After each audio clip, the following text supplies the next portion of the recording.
Good afternoon, everyone. We're back in court. Lori Vallow is seated with John Thomas. She has her glasses off for the first time and is speaking to Thomas as he goes over the notes. And I just want to, before we really get into this, I have a few comments that I want to make. We've got Melanie Gibb on the stand today. And I just got some questions that I hope that Thomas might ask. And that is when all of this started, and Melanie Gibb thought that perhaps, maybe just perhaps, she was one of the 144,000 and that she was so special. Being a member of the Church of Jesus Christ of Latter-day Saints, why wouldn't she go to her bishop and talk to her bishop about this, or someone in the church, someone with some authority? Is it perhaps that Melanie Gibb thought that Chad Daybell and Lori Daybell had all authority now, being the king and queen? And another thing I want to say about Melanie Gibb is that, at any time during any of this, before Charles was murdered, as many as y'all can recall, when Lori left Charles and took all the stuff out of the house with Melanie Gibb's help, Charles had Lori's phone at some point when he took her purse. They were in the middle of all this. He texts Melanie Gibb, and she thinks it's Lori, so she goes back over to the house to meet with who she thinks is Lori Daybell. And Charles is there, and he's crying. He's upset. He's trying to get through to Melanie Gibb. And all she had to say in her interview was, "Oh, poor Charles. She is evil and diabolical herself." Also, during all of this, couldn't she have taken the time to reach out to Kay or Larry Woodcock, concerned about the safety of those children, or maybe Kobe, or Janice or Barry, anybody? But no, she kept it all held close to her. So Melanie Gibb is going to be taking the stand again, and I just want y'all to know that she's no different than Lori. That's my opinion.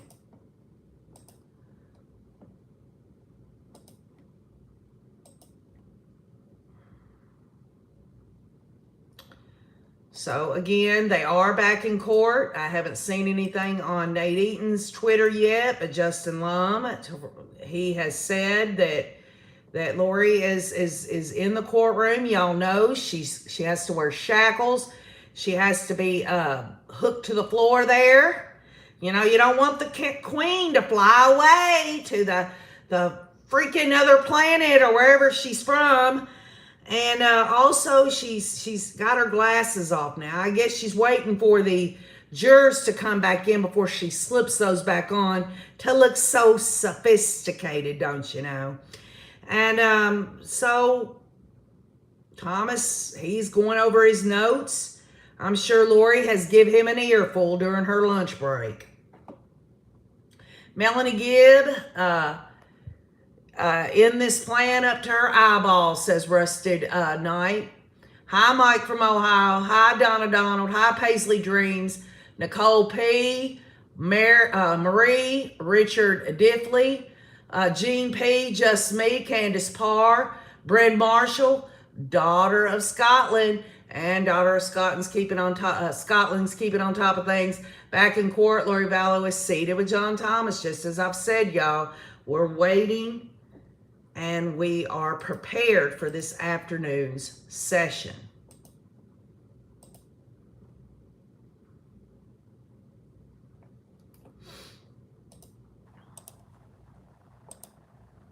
Hi, Angela.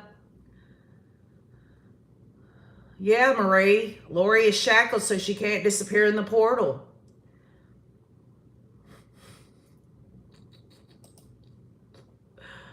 I wonder what she got for lunch, says Diane. Well, I'll tell you what. Maybe she got her some of them vegan chili dogs. You know what I mean? She can like rinse those off in the bathroom sink, that kind of corn gravy that she sees again when she goes on the silver pot. She washes all that gravy off that chili dog and sticks that hot dog in her pocket, hoping to I guess, age it a little bit, harden it up a little bit, y'all. She's got to have it for playtime later in the evenings as she's sitting in her jail cell. Hi, Audrey Jensen. I love you. Oh, Nicole P is snarking. Maybe she ate a celestial salad. Good one. Sprinkled with holy water dressing, just for that crisp, yummy taste that makes you feel so divine. Oh, yeah, me too, just looking ready for the rest of the day. Love you too, Vicky McNutt. I love all of y'all. Thank y'all for being here and putting up with old KJ. It's just, it is what it is. Lori got green bologna and some beans for lunch with terrestrial green, says Jean P. Dogmon says she's a transition being and believes she doesn't have to eat. That's right. Julie Wilbur says, I'm not a fan of Melanie Gibb by no means, but I think in order for Lori to go down, the jury needs to believe that Melanie's saying these things about Lori are true. If they think she's lying, it's not going to help. Good point, Julie Wilburn. Gene P, you crack me up too. New thread, court is back in session. Boyce is on the bench. The jurors will be brought in.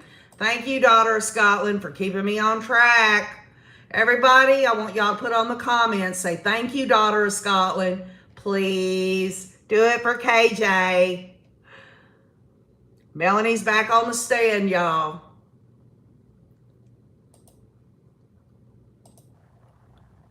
I'm looking to see. Oh, y'all. Daughter of Scotland's going out of her way to help. Love you, KJ, says Sugar Mama. She's a sugar mama, baby. Yeah, she is. Y'all, thank y'all for thanking Daughter of Scotland. I'm so proud of her. She's really coming out into her own. She should have been doing a lot of things sooner, but I think she's figuring it out now.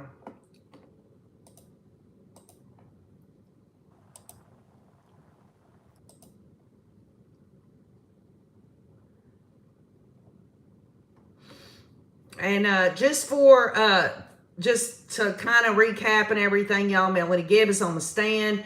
Some of y'all that are not used to coming to this channel, it was opened over 2 years ago. I was seeking out the Rays to get justice through understanding. The Rays on here, they know who they are. I don't have to call them out. They know who they are. RAY stands for Research, Analysis, and You. And justice through understanding is anything you want it to be. Because you know why? You are the only you're ever going to be, and you have your own way of thinking and feeling and being who you are. We celebrate your individuality on here, and we want to see justice for the victims and the victims' families. This case, y'all, this case will go down in history as one of the biggest, most serious cases in criminal history in the judicial system in the United States. That's my opinion, should be yours. But if it ain't, that's okay too. I might just take your opinion from time to time.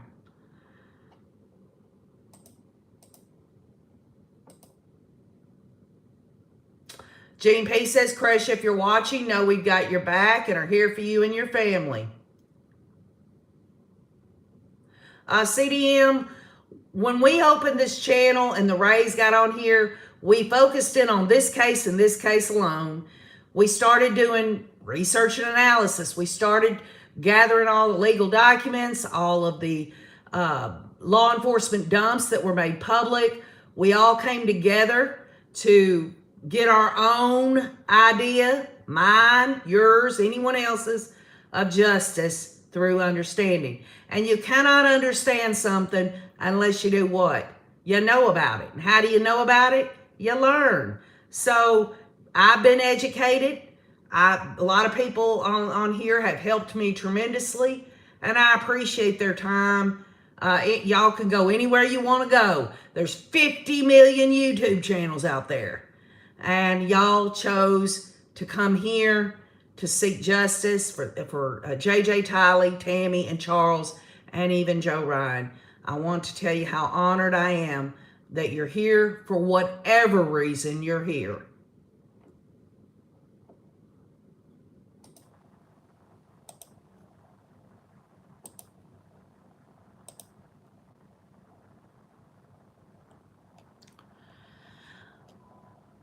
Okay, folks. Sketches from this morning show Melanie Gibb on the stand and Lori Vallow Daybell next to her attorney. I will let y'all see this. I'm sure y'all have seen it anyway, but some may have not. There's Melanie Gibb, y'all. Melanie Gibb's on the left being examined by Lindsay Blake. And there's Lori, y'all. She's smiling. And look, John Thomas, the Jiffy Burger boy, he looks pretty skinny there. He must have lost weight overnight.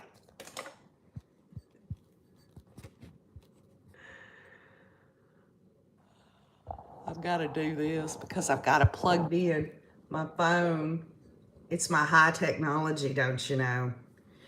I've got the whole setup. It's called an Apple iPhone. The big thing about all of this is all of you and your comments. That's really what it comes down to. You know, KJ does everything with purpose, and I can't do it without you.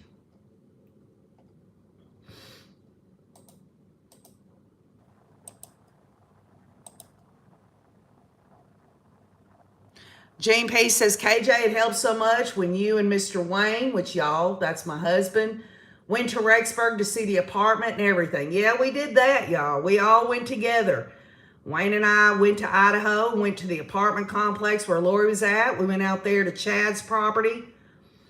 Okay, jury is seated and John Thomas will continue cross-examination of Gibb.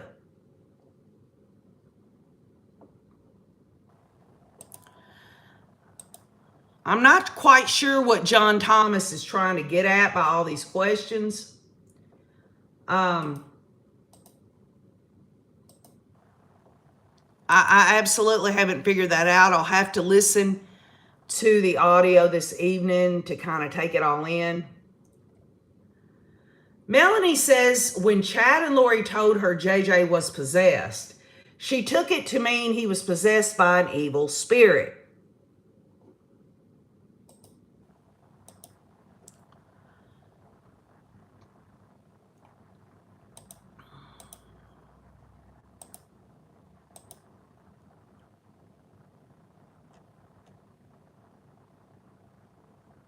Thomas asks Gibbs about the shooting of Charles Vallow. He brings the focus to the fight between Charles and Alex Cox. So, y'all, what I originally thought, that maybe the judge was going to narrow things about Charles Vallow's murder, the shooting of Charles Vallow by Alex Cox, they're now starting to really get into that. Obviously, none of them have said that Lori has been charged with conspiracy to commit murder on Charles Vallow in Arizona. But they're talking about it. I don't recall. Maybe I was just so busy with the tweets that I don't recall them talking about this, but beforehand.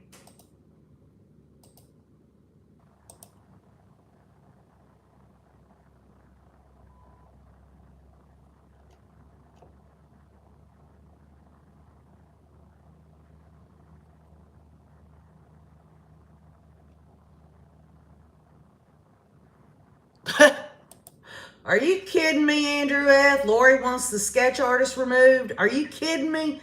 That wouldn't surprise me at all. She's Miss Texas, don't you know? She's on Wheel of Fortune, don't you know? She thinks her shit don't stink, don't you know? Give me a break. That woman, she better get used to not being the one that everybody looks at. Of course, you know, when she gets to prison, there might be a few that'll look at her, if you know what I mean. Thomas asked Melanie about her relationship with Tylee. Melanie says Tylee didn't like her, And Melanie tried to be kind to Tylee. Quote, I'm always kind to everyone, unquote. No, she wasn't. She wasn't kind to Charles Vallow. She was helping Lori move all his stuff out of there. That woman's a liar. And Tylee didn't like her from the beginning, and I know why Tylee didn't like her from the beginning, because Melanie Gibb is one evil, nasty-ass woman who doesn't deserve to even know Tylee Ryan. Kids are a real good judge of character, y'all. Thomas asked Melanie about her relationship with Tylee. Again, y'all, I'm going between the two.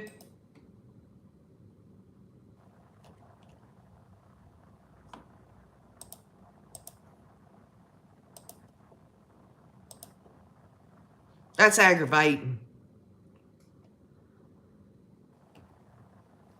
Thomas asks if Kay was going to receive the life insurance money from Charles's death. There wouldn't be any financial incentive for Lori, right? And Melanie says she doesn't know. Anytime Melanie Gibb doesn't want to damn tell the truth, she needs to get on the. She needs to answer him by saying, "Me and Lori discussed life insurance of Charles Vallow." So, but she ain't gonna do it. We know the facts. We've done our homework. The Rays on here have worked our asses off for 2 years, putting not only timelines together, but seeking out clues, being able to confirm or deny different things that we have all put together. I think we should be proud of all the hard work we've done here for 2 years. And this is a day we've been waiting on for a long time. On Charles's life insurance policy, Thomas asked if there was any monetary incentive for Lori Vallow. Gibbs says she doesn't know if there would have been. Thomas says just prior to his death, it was known that Charles changed the beneficiary to Kay Woodcock. Now, I don't recall it being like that. And if that's the case, Thomas, then why is Lori calling the insurance policy saying she's the beneficiary after he's been murdered? Nobody knew other than Kay Woodcock and Charles that insurance policy had been changed. So there you go. I don't know where, is he testifying? I thought he's supposed to be cross-examining. Everybody knows they've got a recorded phone call of Lori calling the life insurance company. If she knew before Charles died that he had changed the beneficiary, then why even go through all that? It's called common sense, y'all. Deanne Lynn, they haven't asked that question yet. I know in Chad's preliminary hearing, John Pryor did ask whether Melanie Gibb had gotten a plea deal, and she said no. Now the questions haven't been asked yet by Thomas. He might say something.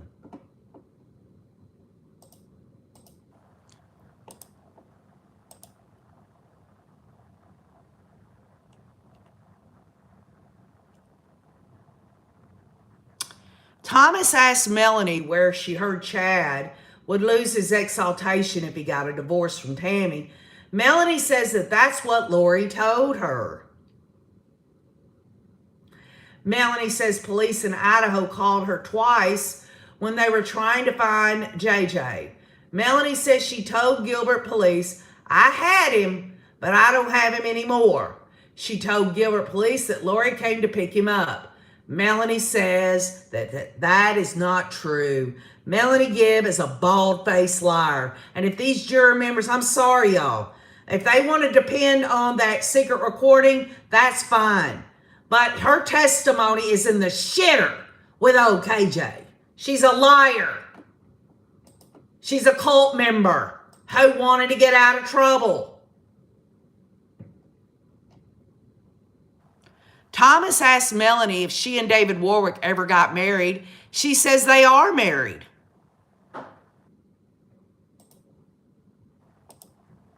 Could you imagine? Could you imagine being married to Melanie Gibb? Or could you imagine being married to David Warwick? Oh, my Lord. Thomas clarifies if Gibb contacted Detective Pillar before the recorded phone call with Chad and Lori, and she says she did.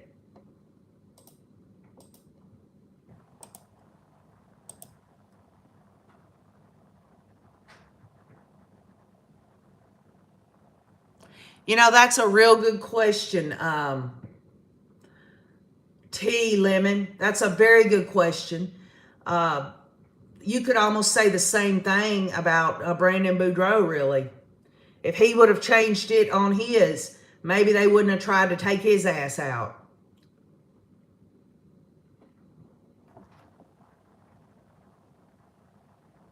Melanie says after she recorded the call with Lori and Chad, she contacted Detective Pillar with Gilbert Police and said she would send him the call. She didn't do this to find JJ. She didn't do this for his safety. She did this to get her and David Warwick out of trouble. They sat up all night and talked about this, don't y'all know?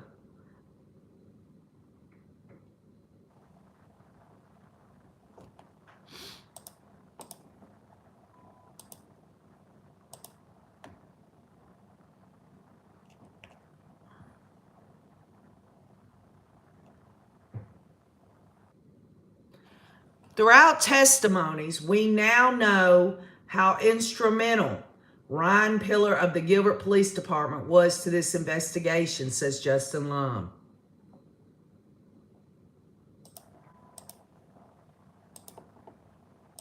I think all those law enforcement people in Arizona suck. They could have saved Charles Vallow's life, but they didn't. They absolutely treated him like he was the criminal. When Lori went to the police station, she was oogling and flirting with the police, and they were telling her how to get out of taking a mental evaluation. It's on tape. These people need some serious reprimandation. They need to go back to the handbook and do things by the book, or at least if it's not in the book, they need to get that shit updated where they treat people better than they did.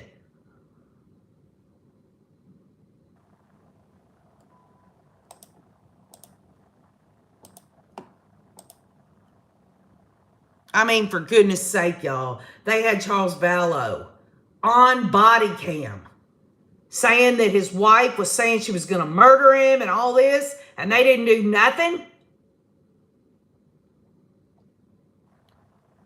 Thomas asked about dark portals. Melanie says Chad explained to Lori how to make a portal. Lori's was in her closet, and Chad was on his bed or in his room somewhere. Yeah, I bet that portal was on Chad's bed. He probably laid on it with a bottle of lotion, if you know what I mean. They could communicate through their portal. You couldn't physically see them, but it was made up in the spiritual realm. Thomas says, "Did you have a portal?" And Melanie says, "Oh no." Oh, I bet she did. She just don't want to admit it. Oh, Lord. These people are nut jobs. They really are. The jury's really had a lot to take in today. Thomas asked Melanie who Korihor is, and she says he's an antichrist in the Book of Mormon who was struck dumb by a prophet. Melanie says Lori had become an antichrist. Well, I'll tell you what, Melanie Gibb, through the whole damn thing, from day one of meeting her and all of that, you knew it. If this was something that really didn't tip you off to it being some crazy stuff, then you wouldn't have had a problem going to your bishop, Melanie Gibb, and saying, "Guess what? Guess what? I'm one of the 144,000. I just thought I'd let you know, since I am a member of the Church of Jesus Christ of Latter-day Saints." Give me a break.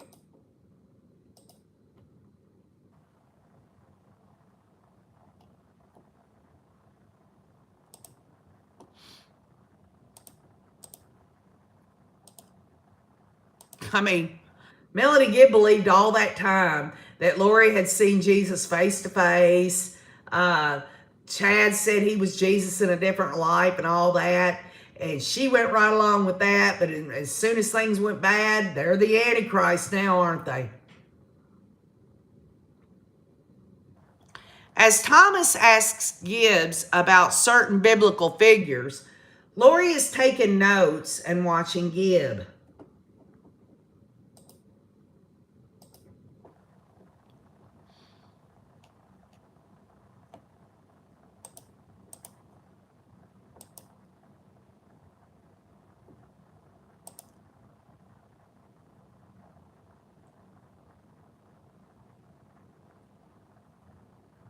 Thomas asked who Alma and Joseph Smith are. Melanie says Alma is a prophet in the Book of Mormon and Joseph Smith translated the book. Thomas asks Melanie if she has any reason to believe that Lori was not in Hawaii when Tammy died. Melanie says she had no reason to believe otherwise.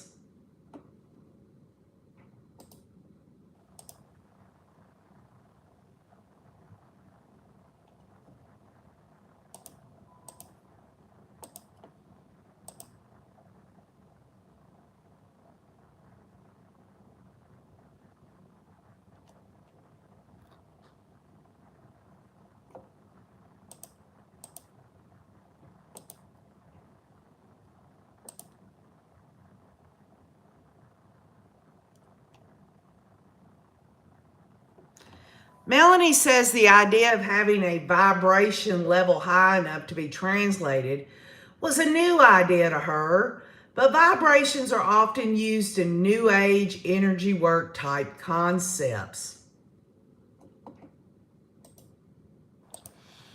And folks, in terms of these specific beliefs that we are all hearing laid out in front of us, these kind of people are walking around in society today.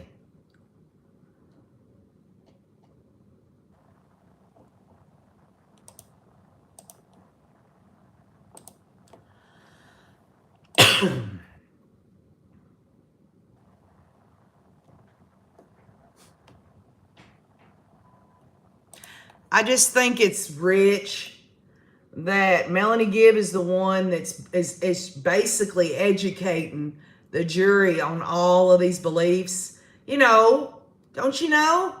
She knows everything about it, but she just really wasn't 100%, you know?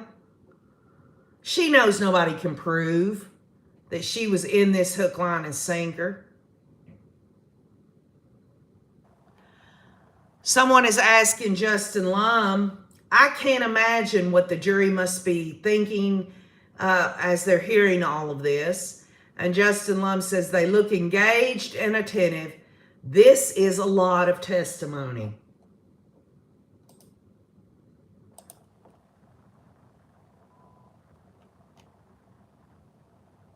Gibbs says she asked Alex Cox if she wants to know what happened to him, and he said, no, you don't want to know. Gibbs says he told her about the police taking his guns. And this must have been when they went into Lori's garage there. Remember all the things they found in the garage? And just let this sink in. Alex tells Melanie Gibb, you don't want to know what happened to JJ. And they took my guns in the same conversation. And Melanie Gibb is still hanging out with them. She's still Phoebe. She's still with them, hook, line, and sinker.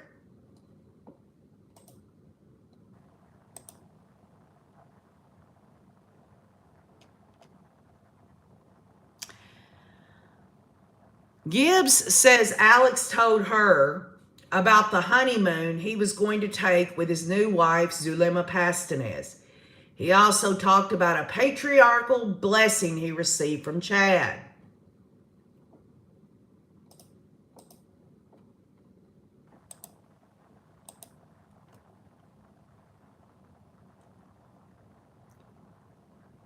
Alex told Melanie that Chad gave him a patriarchal blessing that was very touching.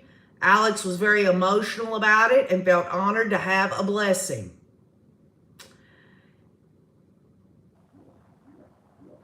Melanie says Alex totally bought into the zombie concept. She said to Alex, "Do I want to know what happened to JJ?" And he said, "You don't want to know." Melanie said Alex then told her that police came and took all his guns and they're very evil people. Alex said police also visited Melanie P's house and took all her money. I doubt that very seriously. I doubt it.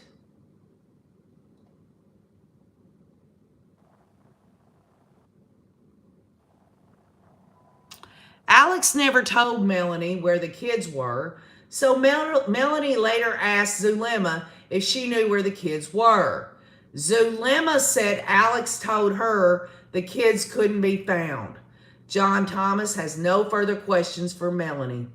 And just let that sink in. The kids can't be found. They were found, all right, through the dogged investigation and hard work of law enforcement, and specifically Kay Woodcock. If it wouldn't have been for Kay and Larry Woodcock, Chad and Lori could have took off to another country saying they had the kids with them. Nobody would have been able to get in touch with them. Nobody would have ever been able to arrest them.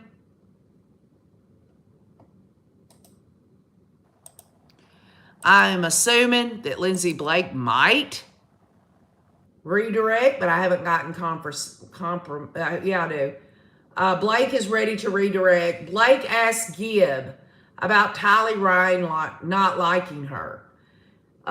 She confirms that Gibb has been around other teens. Gibb says if you have been around other teenagers who have been disrespectful, Tylee would fit into that category.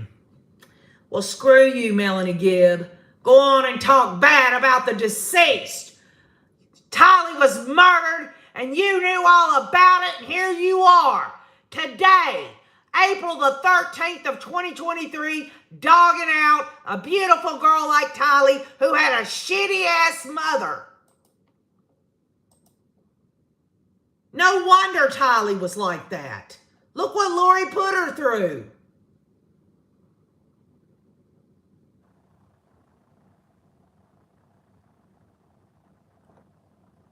It's sad. Isn't it just, it's just like these people to do that. Melanie says Lori was usually pretty calm with Tylee and tried to be friends with her most of the time. And folks, here's the bottom line. This is my way of thinking. And I'm not dogging out. Everybody should be able to raise their kids the way they want to. But I can tell you this right now. I'm very friendly with my 3 sons. But I'm always going to be their mother. And I'm going to get respect from them, or they're not going to be around me. And they love me and I love them. Growing up, they didn't have to like me, but they sure as hell were going to listen to me. Because if they can't put up with mama's rules, they ain't got a damn snowball's chance in hell out here in the real world.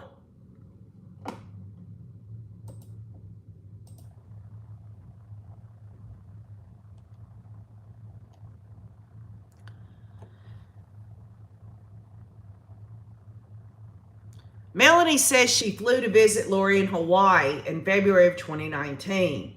Lori was in daily contact with Chad, and she would often sit on the balcony and chat with Chad for a while. They would go to the beach, and Lori would talk with Chad on the phone. Tammy and Charles were both alive at this time.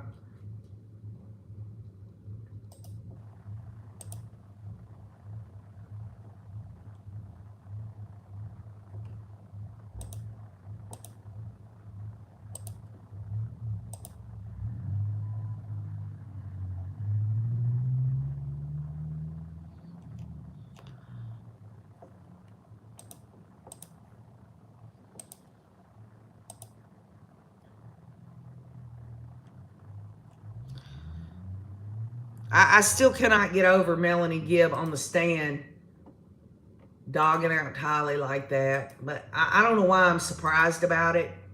She has sugarcoated her involvement and everything for her to even... And you know what what's the point of that anyway? What, I mean, this came out in Chad's preliminary hearing too, that Tylee and Melanie Gibb didn't get along. What the hell's that got to do with the fact that Lori, Chad, and Alex murdered Tylee and JJ, Tammy, and Charles? And these other cult members knew about it and probably encouraged it. On the service dog, y'all. Remember the service dog of JJ? Blake asked Gibb if Lori talked about bringing that dog. There was an objection by Thomas outside the scope, and the judge sustains the objection. In other words, he won't allow the question. I think it's relevant. They should talk about this. This shows premeditation on Lori Hussey's part.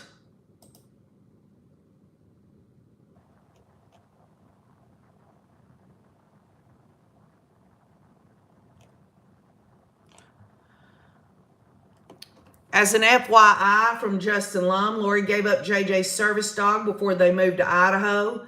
The dog helped JJ a lot, especially with sleep. Oh, why would Lori hold on to something that JJ loves? She sure as hell didn't give JJ his medications. Why would she want to do anything for him? She murdered him.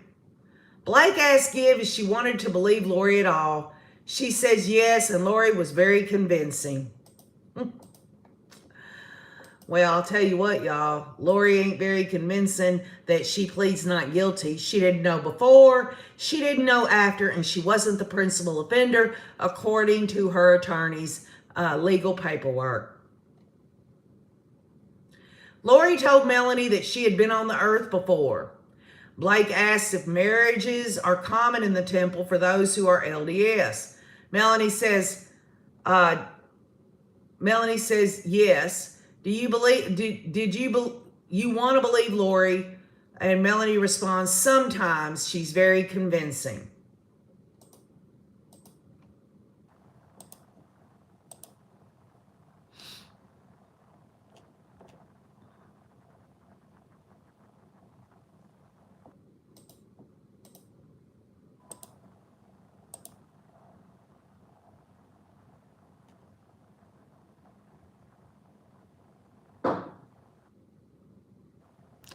Melanie says 4 days after Charles died, Lori contacted her.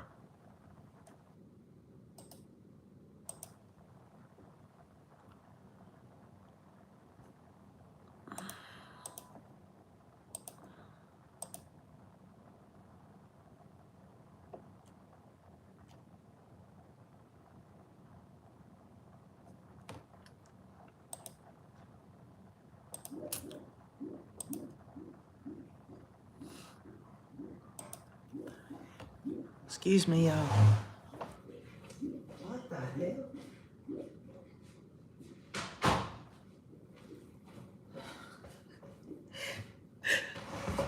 My toilet's in there going bloop, bloop, bloop. I told Wayne, I said, damn, Wayne, what the hell's going on? You're a dang licensed plumber and you can't even keep that noise. He's getting air in the system. That's some freaky stuff. It might be an evil entity coming after old KJ for dogging out their favorite cult members. The toilet is possessed with a spirit named Melanie Gibb. Melanie was concerned Chad and Lori would try to accuse her of something. That's one of the reasons she recorded the phone call. Well, that's truthful statement. She says at the time she made the call, she no longer believed the things Lori had taught her, and that that Lori was teaching false things for her own personal gain. Well, she just snapped out of it, don't y'all know?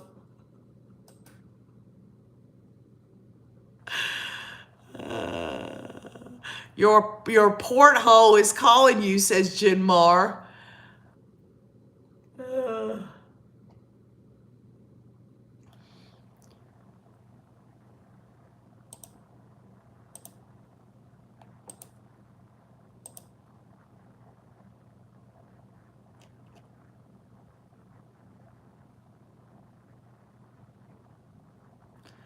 Someone's asking Justin Lum, No, that was the other one. Okay, this is on a different one. Okay. Sorry, y'all. I'm doing my best. Okay, here we go. Blake asks if the term zombie used by Lori was different from the traditional definition, and Gibb says yes. The way Lori allegedly told Gibb about zombies was that a dark spirit could be pushed out of the body or destroyed. Not in the way of a horror film. Folks, the way they did those children. What Chad did to Tammy. That's worse than a horror film.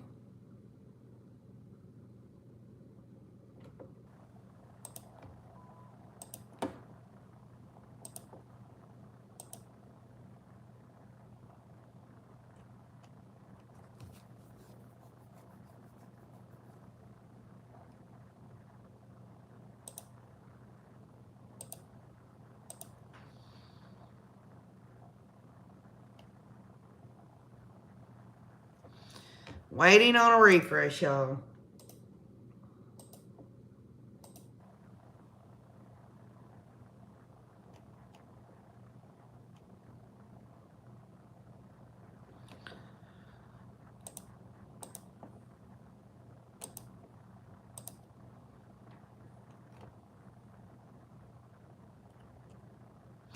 Blake asks if Melanie observed a pattern once someone was deemed a zombie, and Melanie says yes. If people started questioning Lori or thought something was suspicious, that person became dark or a zombie. Imagine that, y'all.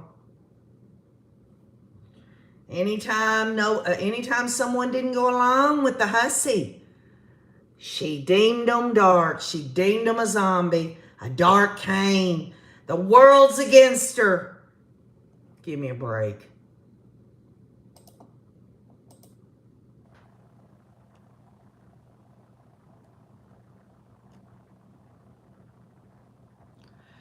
Melanie says Lori referred to Tylee, JJ, and Charles as a zombie. Lori said Tammy was possessed. See, Tammy couldn't be a zombie because that was Chad's wife.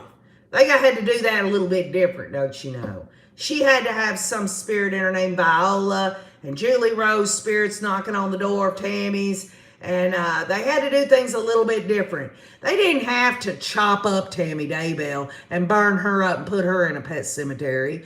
They didn't have to use duct tape and trash bags on Tammy Daybell at all. Chad Daybell absolutely, he either strangled her or drugged her and asphyxiated her and moved her body. He had to do it in a good way because, see, he was the upstanding priesthood holder there in the community. He had to go on to tell everyone, I found her. She had this beautiful smile on her face. This was in the actual eulogy, y'all. And she had this beautiful smile on her face, and she was the light of my life, and he had all these wonderful things to say about his Tammy of all those years, the mother of his children. And did Lori one time say anything good about her murdered children? We know she didn't go to Charles's funeral because she murdered him too. Everything had to be beautiful and wonderful for Chad Daybell, but Lori, on the other hand, let's get rid of all these zombies.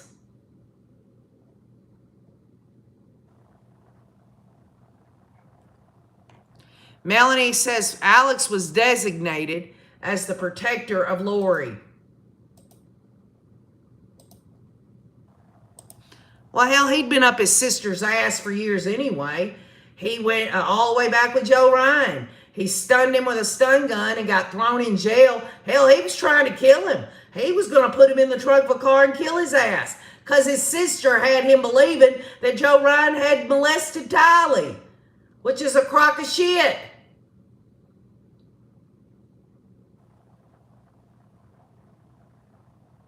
The word zombie is being repeated, and the jury is trying to keep up with the questioning.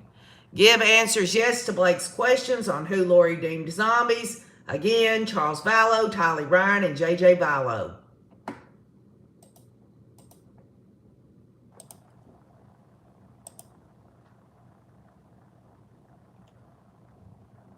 Melanie says that she recalls prosecutors telling her that all they asked was for her to tell the truth. Blake says, "Is that what you've done today? Is tell the truth, Melanie Gibb?" And Melanie Gibb responds, "Yes." Blake has no further questions and Melanie Gibb is off the stand. And just like that, she can wash her own hands and think she's a hero, that she's helping to put Lori away. She wants everyone to see her as this woman that just got betrayed and I didn't know anything and I'd done nothing wrong. We all know different about that crazy woman. And I guess the question is she still in the Church of Jesus Christ of Latter-day Saints? And maybe next time when she decides to believe some crazy stuff, maybe next time she'll go to the bishop and ask him about it.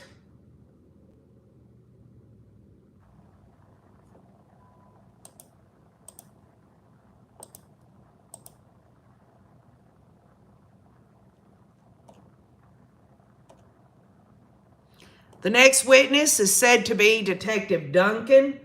My educated guess is Chandler PD detective who investigated Charles's murder. So I guess they are going to be getting into this. This has to be relevant. I guess it goes with this whole idea of a common scheme or plan. So again, y'all, the next witness to come up will be Detective Duncan.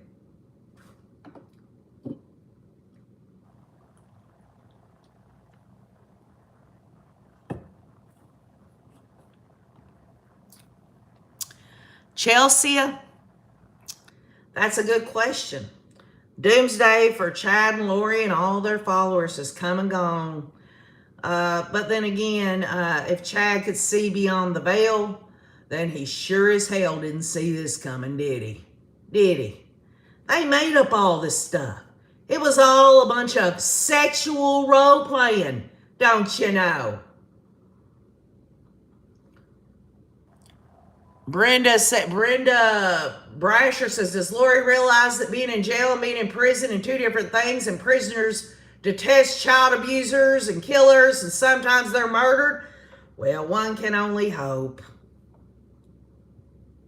Melanie's still LDS. She was at the Gilbert Temple and she goes by Warwick. I asked her what her last name was and she said, she said Warwick. Daylin Albright. Well, Daylin, I did a little research on that, and perhaps this time around, maybe the church has gotten her some counseling, or maybe she has to go through some classes to understand she can't believe all this crazy stuff. I don't know. It's you know, I have my opinions, and just because I have my opinions don't mean I'm right.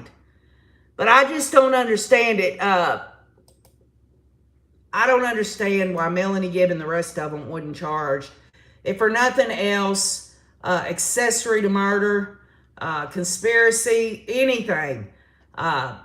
Accessory after the fact. She lied to police. That's not a very good thing to do, don't you think? Detective Nate Duncan is with the homicide unit of Chandler PD. He took over the Charles Vallow murder case at some point in 2020.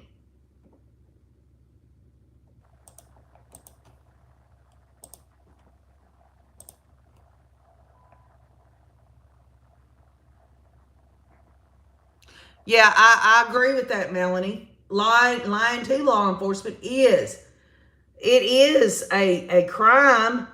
And you know, it'd be different if someone was lying to law enforcement over something silly, like somebody stole a candy bar out of the store. We're talking about a triple murder here. She should have been charged. Lindsay Blake is questioning Duncan. He's been with the Chandler Police Department since June of 2000. He has been working in the robbery homicide unit for 9 years. And y'all, let's just keep in mind, Lindsay Blake again has lost a loved one. That's why they're not going to have any trial on Monday. I'm assuming for the funeral, but for her to stay focused and her to come back and do this, I'm very, very inspired by that. My heart and my condolences go out to Lindsay Blake and her family member that's passed.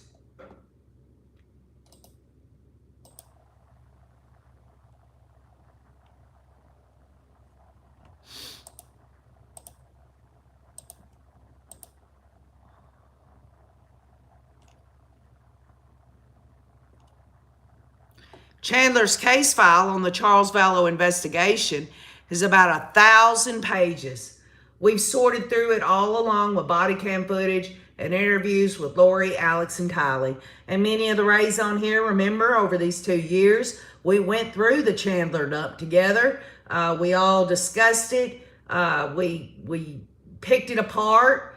And this is what Justin Lum is speaking of. We call it the Chandler dump.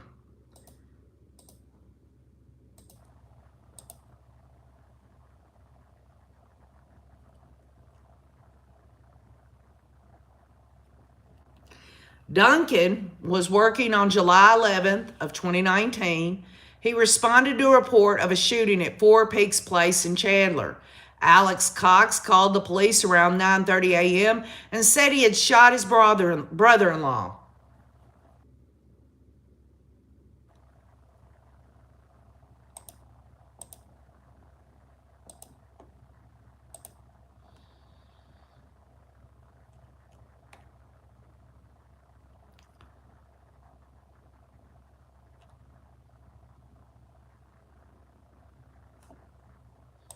So I guess y'all were going into Charles Vallow, and rightly so.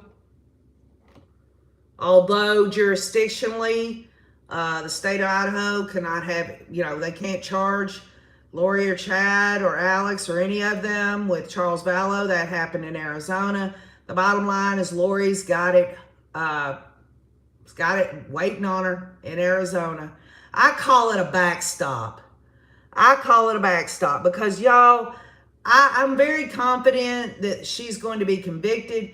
But really, just being honest with you, all it takes is one juror for a mistrial. And a backstop of Arizona is important, in my opinion.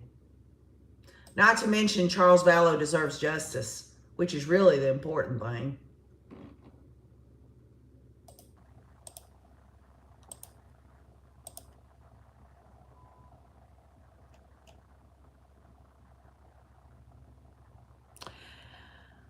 Expect to be told about the time of the 911 call about 43 minutes after Charles Vallow was shot and killed by Alex.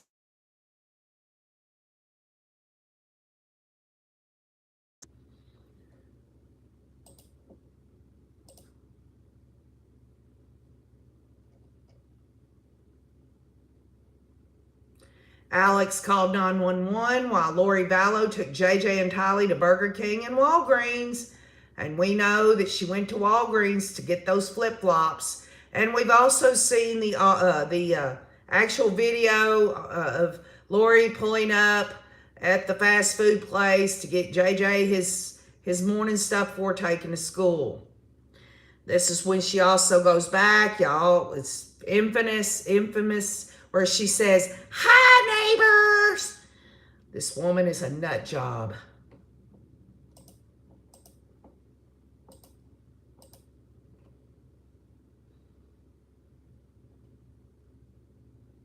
Blake asked to admit CAD, which is a computer-aided dispatch, notes into evidence. Looking at the notes, Duncan says the call came in at 8:36 a.m. and officers were dispatched at 8:37 a.m.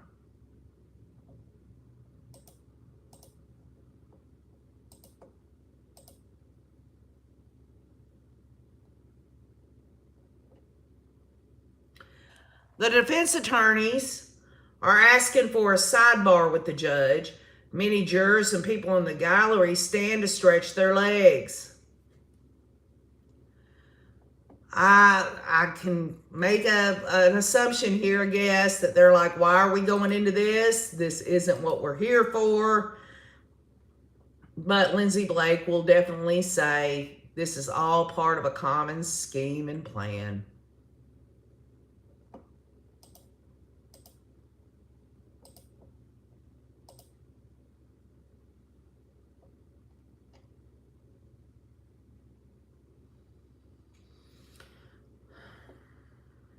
Lori would have burned through that insurance money in under 2 years and not care for JJ and the costs associated with his schooling, says Karen Holland, his service dog. And also, Karen Holland points out that Charles paid all the bills. You see, Lori, she didn't want to work. She had a hairdresser's license at one time. But even if she didn't want to go out and get a job fixing hair, her ass should have been flipping burgers or something. Instead of making it out to be, this whole thing that JJ was disabled, he was autistic and all that. He was in school every day. And so, she had all this time on her hands. She could have been doing something to bring home the bacon. Chad should be happy that he is in jail. He may have been the next dead husband, says Janelle Murphy. Charles paid for all of Lori's family. The cell phones, he paid all the bills. And we've talked to Cresha K. Easton about that. Poor Janice, she was so sad that Lori was leaving Charles because of everything that Charles Vallow did for their extended family.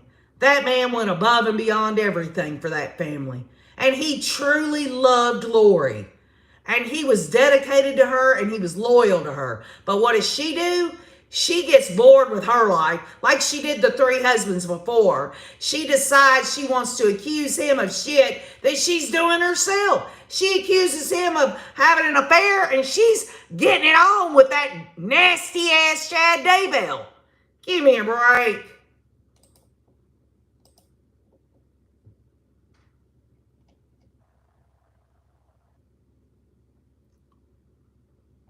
This is big for family members of Charles Vallow, still seeking justice for his murder.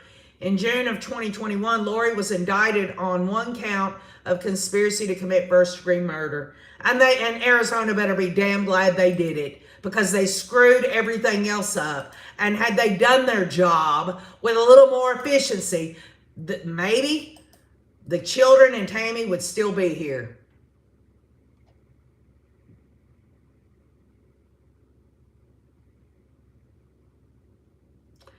Boyce says that he has a technical legal issue that has come up.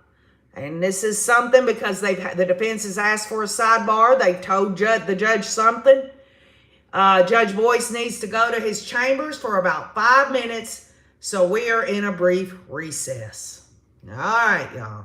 So the defense has said something. And good afternoon to everyone. Jet Set J, Harley 62, CHP, Andrew F, Old Bat, 2 Cats, all of y'all on here. Thank y'all for being here. Judge Boyce is he's gone to check on a technical legal issue. He's going to be gone about 5 minutes. This was brought to his attention in a sidebar with the defense attorneys for Lori, and this must have been activated by Lindsay Blake discussing Charles Vallow's murder.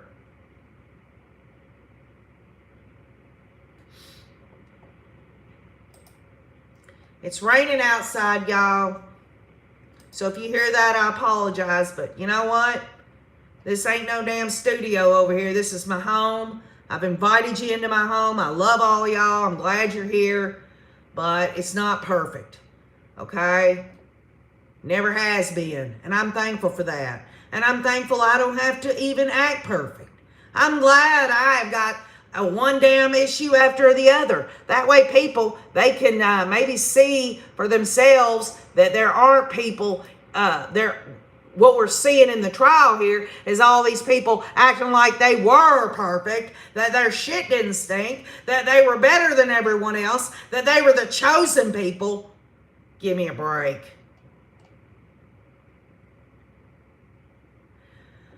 Justin Lum says he just saw Lori stand up as we're in a brief break. She is smiling at John Thomas and even laughing a bit. This woman ain't got not a damn thing to laugh or smile about. Somebody needs to smack the shit out of that woman. For nearly 2 years, Charles's family pounded the table saying Alex didn't shoot him in self-defense. And if Charles did hit Alex with a bat in the back of the head, the injury would be severe. Charles was a former baseball player and stayed in shape even at 62 years of age. And he was a handsome man, a good-looking man. The bottom line, he came from a good family that loved Lori, loved the kids, did everything that he could to be the kind of man that any woman would be proud to have. But Lori gets bored easy. Lori doesn't get, and this all goes back to, and we've talked about this, y'all. Charles converted to Lori's religion, not this crazy stuff. It was the Church of Jesus Christ of Latter-day Saints, which is an organized religion. It's different. I myself don't believe in the Book of Mormon and all that. But what I'm saying is but that's just me. What I'm saying is he converted from being a Catholic to LDS. And Lori,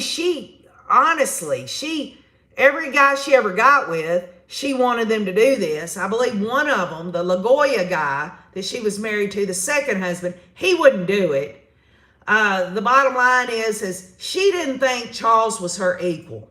She wanted someone who was more like-minded and all this. No matter how much Charles tried to fit in, no matter what he tried to do to please Lori, the bottom line is she wanted Chad Daybell. Well, she's never going to get her nasty ass hands on that dang chin again. Both of them are going away.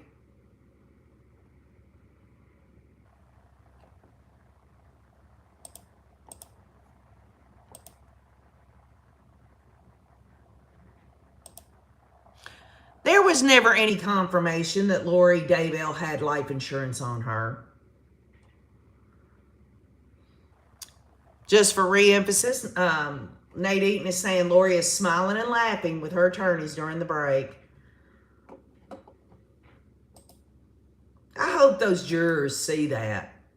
Every time she's smiling and laughing, it aggravates me. But then I think, well, if the jurors are in there and they see her doing that, they're going to think the way I think. Or maybe not the way I think, but they're going to at least think something's off. Everyone thinks their own way.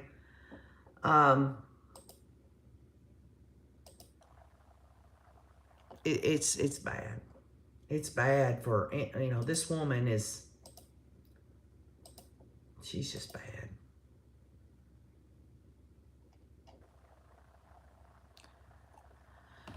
Is the jury seeing this, says Natalie Cook, in terms of, and this is someone asking Justin Lum on the Twitter, is the jury seeing this as Justin Lum was talking about Lori laughing and smiling?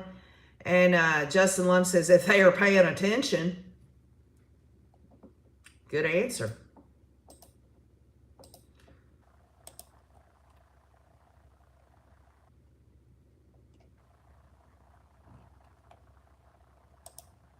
Thank you for allowing us to do your home and yourself. I am grateful for all you do for all of us. Says, I'm sorry, y'all, I'm not good at this.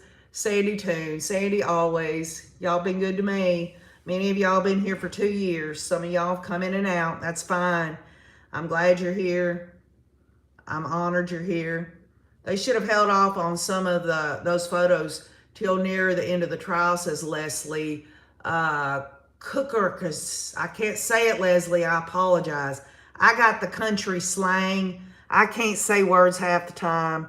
I actually find Chad Daybell repulsive. How could she have ever found him attractive? Another one of life's mysteries, says Kathleen Curtis. He is. But do you notice that he went from that, weebles wobble but they don't fall down, kind of heavy-set guy, with a bowl cut and everything. She spruced him up, didn't she? She got him his linen clothes for their wedding. She probably picked out all his clothes, gave him his haircut. She wanted him the way she wanted him.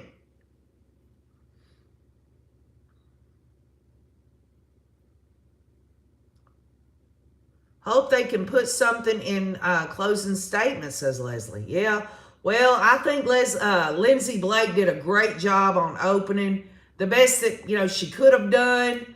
I liked the tone of her voice, and I liked the way she talked about, if something was in Lori's way, she just got rid of it. Didn't matter who it was or anything.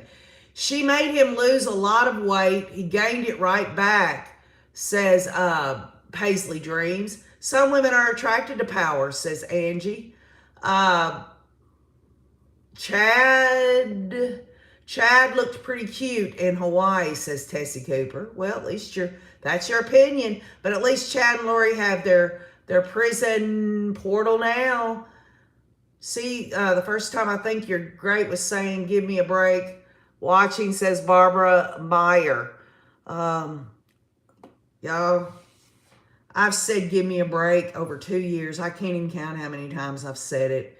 In fact, we've got a subscriber on here named Red Handed. I met her and her husband, and she got me a flask as a joke. And on the flask, it says, give me a break. And then she got me a hat, a pink hat. Remember, some of y'all remember this. She got me an embroidered custom hat that said, we are once again together, you and I. You know how I always start off? And that just touched my heart a lot. It really did. I've enjoyed spending time with all of y'all. I've enjoyed it immensely. Y'all bring a lot of happiness into my life, and I care a lot about y'all. Boyce is back on the bench. Prosecution admits evidence from Lori's iCloud account. Okay, y'all. What's on Lori's iCloud account? Let's find out, shall we?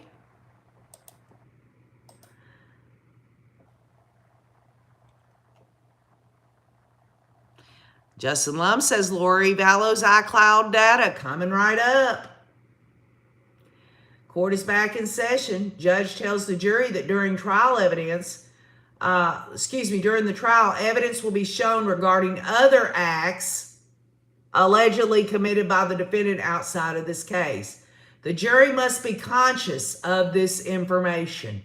Oh, I'm sure they will. I mean, when you think of all the people that died around these nut jobs, they dropped like flies.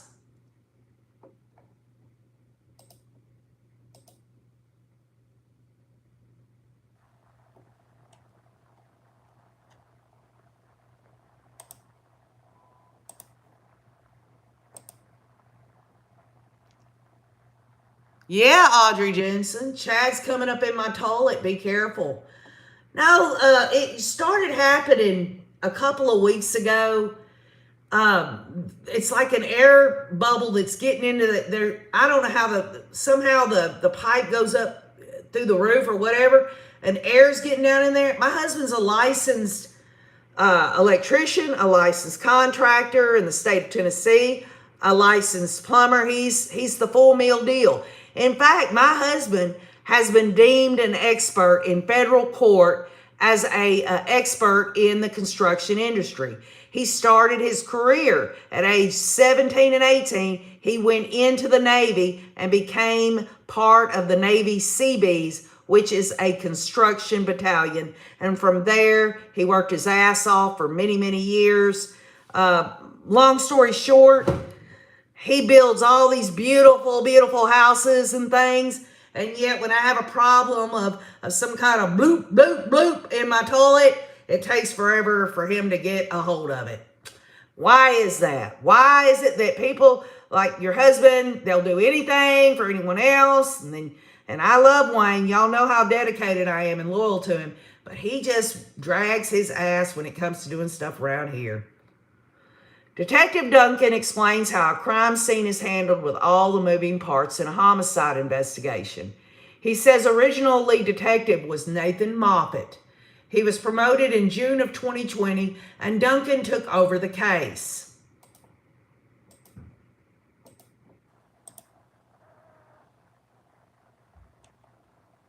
Duncan says the body is considered evidence at the Maricopa County Medical Examiner's Office, was called to assist and take control of the body, and we're speaking of Charles Vallow. Back to the police response to Charles's shooting, Duncan says everyone was assigned a role at the homicide scene like other homicides they respond to. The original lead investigator was Detective Nathan Moffitt. He was promoted in June of 2020, and Detective Duncan became the lead. Duncan said a crime scene technician took photos of the scene. Once that is done, the crime scene detective goes through to see what is of evidentiary value. Photos are taken and evidence is seized.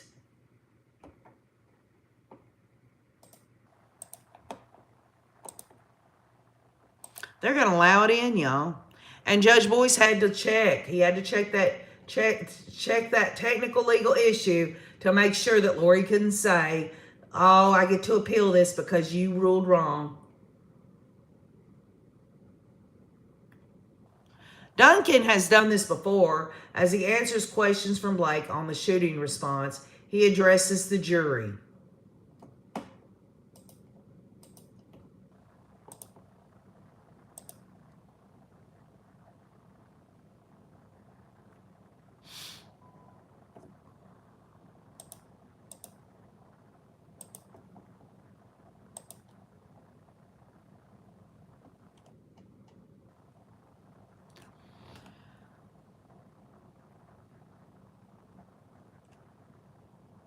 Blake asks if he observed Charles Vallow's body.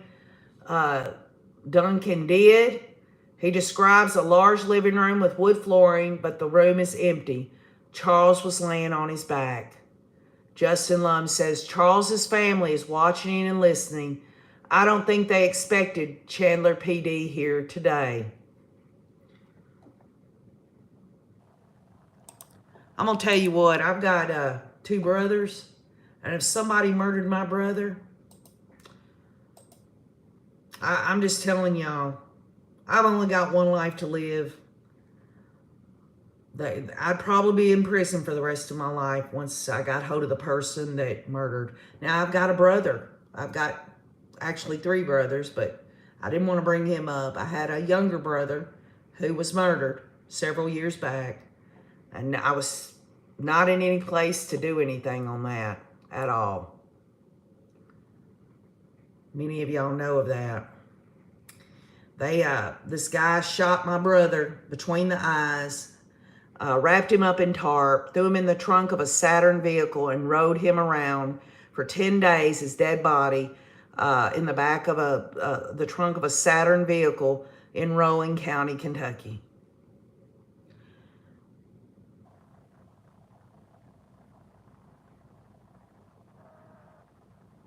The victim was identified as Charles Vallow. Duncan noticed there was no furniture in the living room and mirrors on the wall, which was odd. Charles was laying on his back on the floor on the west of the living room. Charles's shirt had been cut away from his body. Medical equipment was on his chest that was used to confirm his death.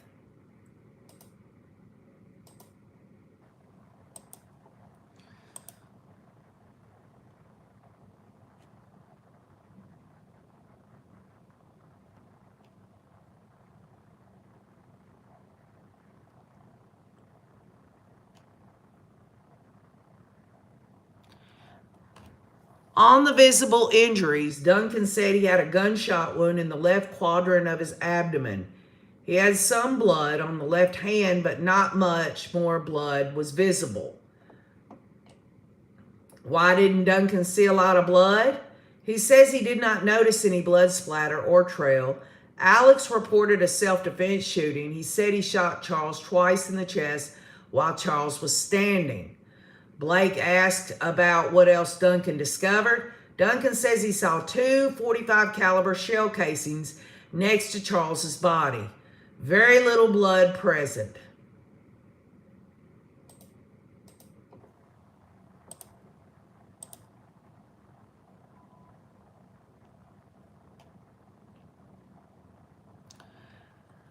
Alex indicated he shot Charles 2 times in the chest while he was standing. Duncan says there was only one bullet hole initially, but next to Charles's, there were 2 .45 caliber shell casings.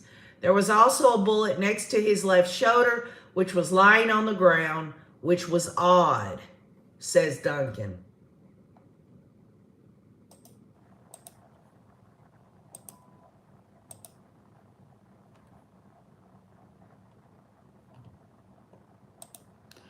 Can y'all imagine these, if you think about everything that these jurors are listening to, all these crime scenes that Chad and Lori, Alex and this cult were, they created it.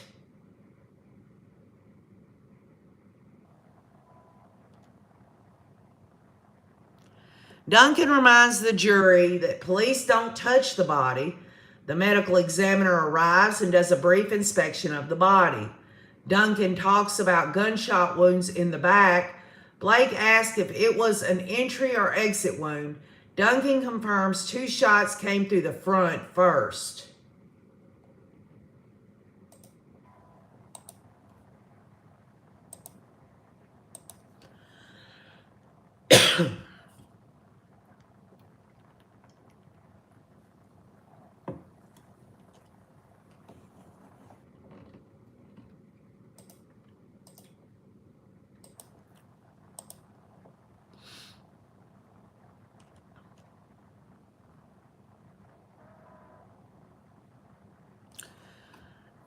Duncan says Alex had said that he gave Charles CPR based on what I saw.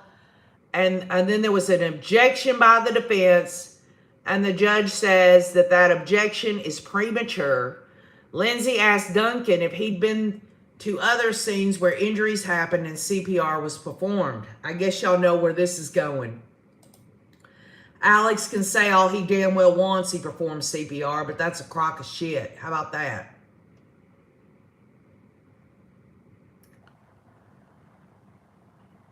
Okay, here we go. Blake says, if CPR is performed, do you notice more blood? And Duncan said, you would notice more blood. And then another objection from Lori's attorney. And it's overruled. So it's allowed to be in.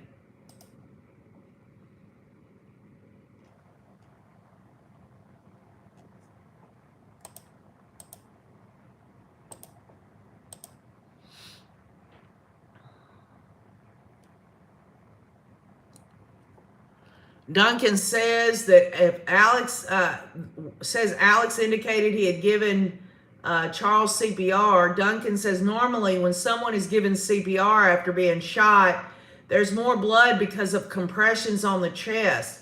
But Duncan says there was very little blood. And y'all, on top of it all, there was no blood of Charles's on Alex, on his shirt or anything. Someone had pointed out to me back when we all started going through all this that he was out there with his glasses over the top of his head there. You know how some people sit their shades on the top of their head? For a man who's been in this terrible fight with Charles Vallow, I just don't see those glasses staying on his head.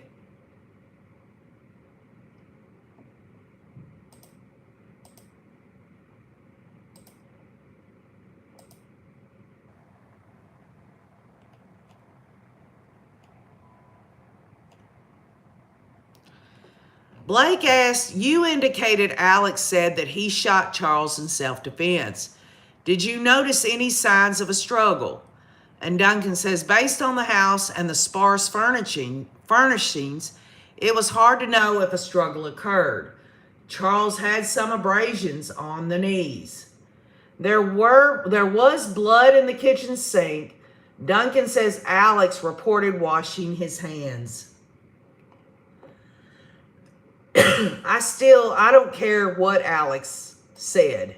I don't care what Lori said. They ambushed Charles Vallow, pure and simple.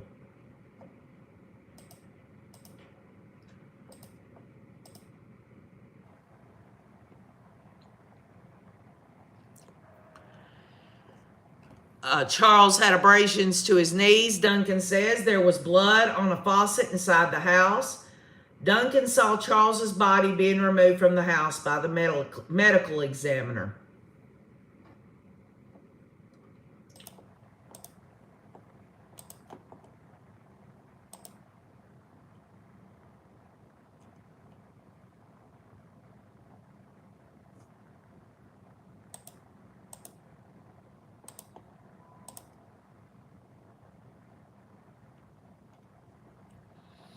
So I think we know where this is going to lead. I'm waiting for a refresh.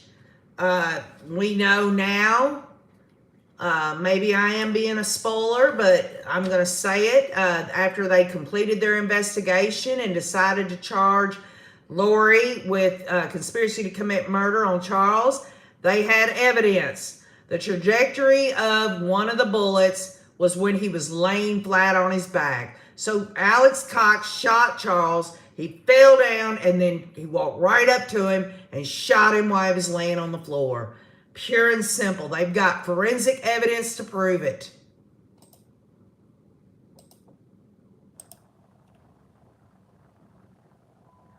Here it is.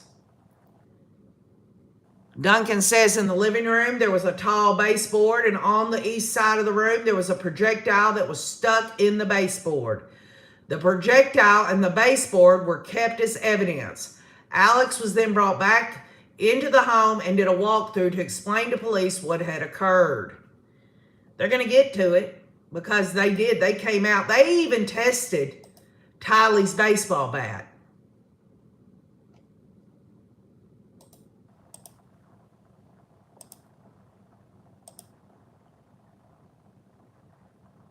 They found none of Charles Vallow's DNA on the baseball bat. You know, the baseball bat that he used to hit Alex in the back of the head. We're talking, you have to hold on to a bat. I mean, this is a little more, I guess, more than just touch DNA.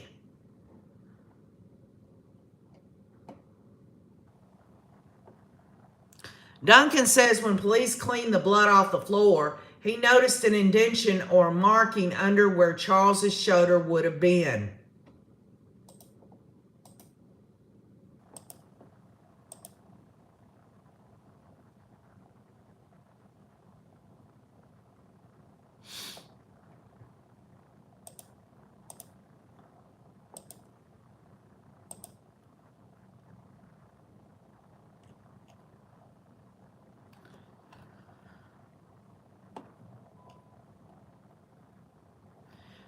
Where was Charles located when shot a second time?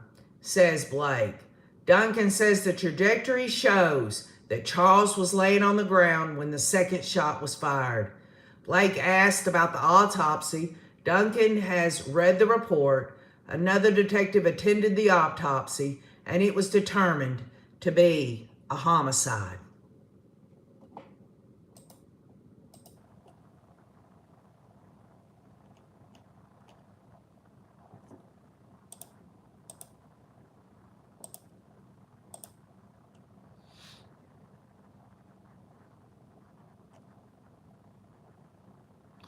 Duncan says Charles would have been lying on the ground when the second shot was fired by Alex, based on the entry and exit wounds on his body. Duncan says the shooting was considered a homicide. If a shooting is done in self-defense, police can still deem a death a homicide. Well, it wasn't self-defense. Because if they want to take Alex Cox and that hussy's word over a good man like Charles Vallow and the forensic evidence...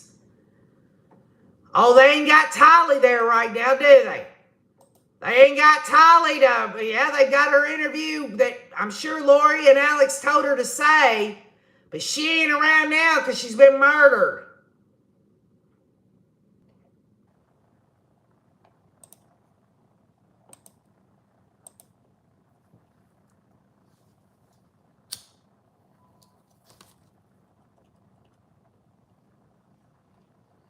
In January of 2020, Duncan started looking at digital data, including the Lori for Style iCloud account and another called Lolly Time. He also looked at Charles's phone data. Lolly Time, y'all. Lori's got a Lolly Time thing in her iCloud account. Sounds like to me she was sending those videos to Chad dancing. She's probably twerking, hoping Chad would come in behind. You know what I mean?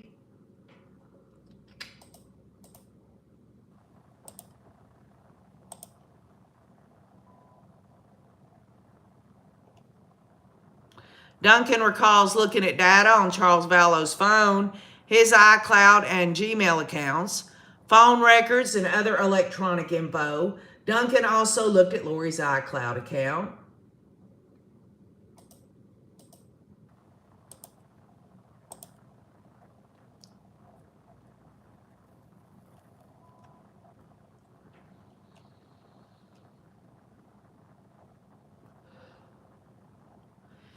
Duncan says Charles's phone was the catalyst for the argument. Lori had taken the phone from his rental car before the shooting.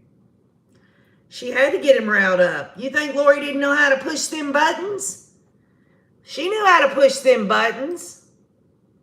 In fact, after he was murdered, she sat out there by the pool that Charles gave her after he was murdered and sat there, and Alex and her and Zulema are out there talking about he was so possessed, he had the strength of 10 men. That's what them demons, they had all that strength. No, it's called adrenaline, because Charles was fighting for his life because he knew he'd been ambushed. That's what that was. And if somehow, some way, Alex wouldn't have been able to dang shoot him, Charles would have beat the living hell out of Alex.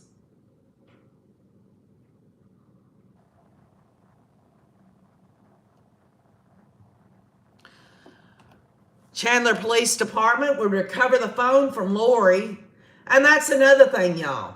Lori kept Charles Vallow's phone after he was murdered that day for a while. She could do whatever she damn well wanted. That shows you how shitty the investigation was.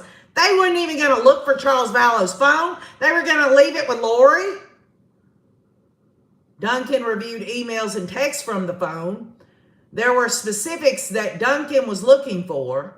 Information came forward that Charles was killed because he was a dark spirit or a zombie.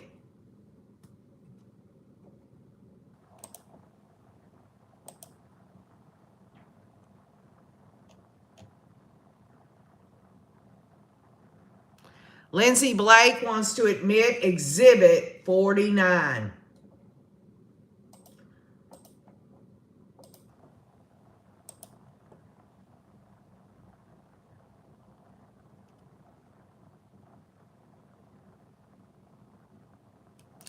Lori took Charles's phone with her in his rental car. Yeah, that's another thing. Not only does her and Alex murder Charles Vallow, but she takes his rental car along with his phone.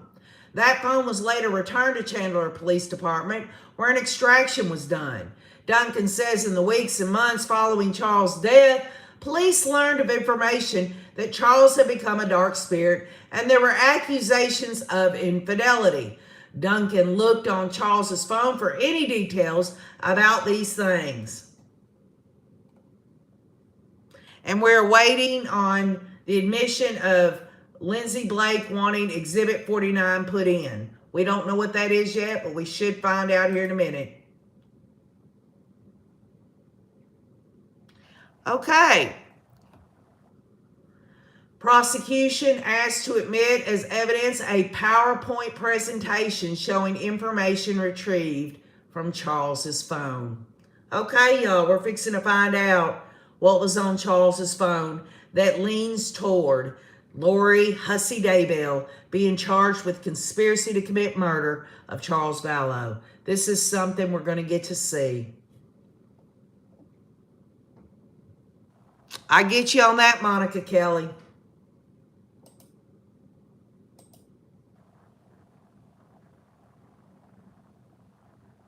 Yeah, Melanie, that would be important. The pool party they had after Charles was murdered, Doesn't seem like it's coming out. And you know what? Honestly, y'all, I expected more testimony out of Melanie. Give something, only a few things I didn't know about. Everything else I did. They treated her with kid gloves, don't y'all think? Both of them, both parties did. It's, you know, we're going to hear from her again in the state's rebuttal case, trying to rebut Lori's alibi.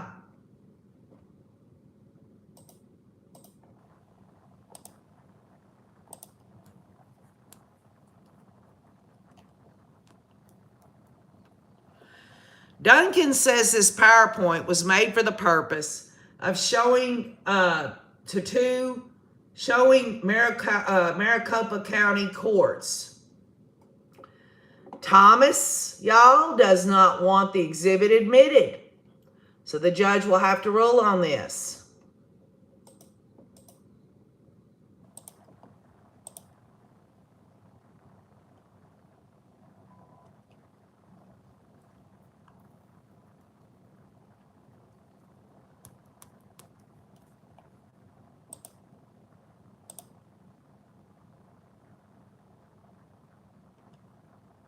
Do y'all remember when I went down to Louisiana and spent time with Cresha and Larry and Kay Woodcock, and we had that crawfish bowl, like, you know, Louisiana style? I got to spend time with them, and Cresha decided she was going to do a live stream, and we got on it. It's on her channel in her catalog. And you know what she did to me? I didn't know she was going to do it. She took one of Charles's high school jackets, Charles Vallow's high school jackets. She walked around while I was sitting there on the live stream, and she put it on me, and I nearly fell apart. It was so sad. They loved Charles so much. Kay and Charles was so close, and Kay loved her Uncle Charles. It's so sad that the most beautiful people had to be taken out by these evil, diabolical SOBs. It's so sad. I'll never forget that as long as I live, though, y'all. It was almost like Charles was there with us. It was very special. It was an honor. Okay, y'all. The judge is calling for a mid-afternoon break. So that means I'm going to get with all of y'all. Cindy says, I'm a fellow Louisiana Cajun girl like Kay and Cresha. Glad you're here. Sugar Magnolia, I'm crying now. They are such a family of grace. Oh, don't cry, honey. Please don't. I saw that, KJ. It was wonderful. Charles gave you a big hug. Oh, now you're going to make me cry, Anna Brown. Don't do that to me. Don't do it, please. No, Edie Ruth, it's not going to cause a mistrial. The judge will either allow it or he won't. Why does it seem like blonde hair and blue eyes mesmerize these people from asking more questions, says Jean P. Monica Kelly says, I'm crying. And Dogmon says, I'm a Cajun girl too. Andrew One says, break me off a piece of that Kit Kat bar. Glory Day says, why are we crying? Glory Days, we're all, most of the Rays on here, including myself, I consider myself a Ray anyway, Research Analysis and you, we've become very close to Cresha K. Easton of Difficult Research on YouTube. She is the aunt of JJ Vallow. Kay and Larry are her parents. I've been down to Louisiana. I took all the Rays down there on YouTube with me. We've gotten to know Cresha very well. They're family to us. We love them so much, and every time we think about all of this that's happened, it hurts us. Some of us are very sensitive people, and we have a heart for that family and all the victims' family members. And so that's why there are people on here, very sweet, loving people, actually. Melanie, yes, a lot of us are invested in this case. We do. We want to see justice. You know, we walk around every day We see this stuff on the news, or we'll look and watch a trial where you could, just when you think that mankind can't do any worse, you see all these murders of children.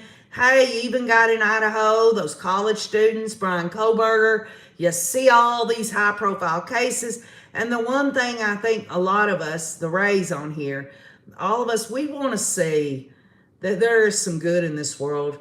We want to see justice. That's what we want to see. Love you, CC Johnson 67. Susie Adrian says, we'll never forget that case. Yep. Carla Cassidy says, it's very hard to know. She sits there with no real feeling, or, let me get to it. It's moving so fast. No real feelings or motive for what she's done. It amazes me how she is. It's unreal, her coldness. Well, I mean, think about the murders. It's one thing, I mean, you know, just as I've said before, if she really just wanted rid of the kids and wanted their money and all of that, she could have done the Jim Jones thing on them. You know, done it. There is no humane way to murder somebody, but at least, you know, not chopping them up, burning them, or duct taping them and binding them up while they're still alive. It's disgusting. Glory Days, RAY stands for research, analysis, and you. That's what it stands for. Kind of catchy, isn't it? I'm telling you, it's something that we all kind of, the ones that are in here that are the Rays, we embrace it. We embrace justice through understanding too, which can mean whatever you want it to mean, right? You are the only you're ever going to be. How do we know JJ was alive when bound, says Beautiful Day? Well, let's just look at this logically. When they took the duct tape, when his arms were like this, and they took the duct tape off, they saw where he was like this. Underneath the duct tape were more bindings. And his ankles underneath, I mean, all of that, and why? If he's already dead, okay? If he's already dead, why in the hell would you put duct tape from jawline to jawline across his mouth? Why do that if he's already dead?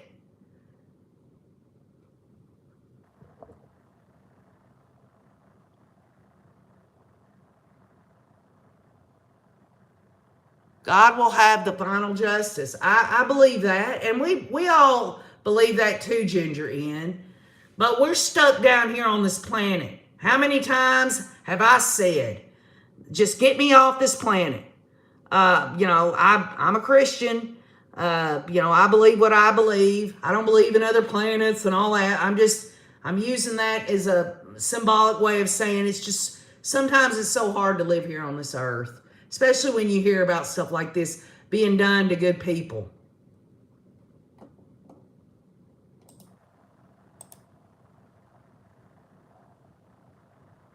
And VC brings up a good point. The medical examiner, through Ray Hermosillo's testimony yesterday, talked about there was bruises on JJ, and you have to have blood flow in order for that to happen. So those could have been defensive. I don't think any of us will ever really know. Even if Chad Daybell and Lori Daybell came forward and decided to tell everything they knew, does anyone really believe anything these damn people have to say? We'll never get the truth out of them. All we can do is look at the evidence and make healthy inferences and let the jury decide what happens.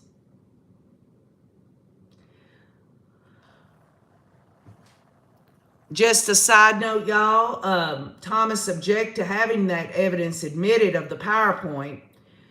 The PowerPoint was just put together this week, and Thomas isn't sure what it is. Boyce is concerned that the defense hasn't had enough time to review it. But Lindsay Blake says the messages in the PowerPoint have been available to the defense. We're taking an afternoon break so Boyce can confer with attorneys.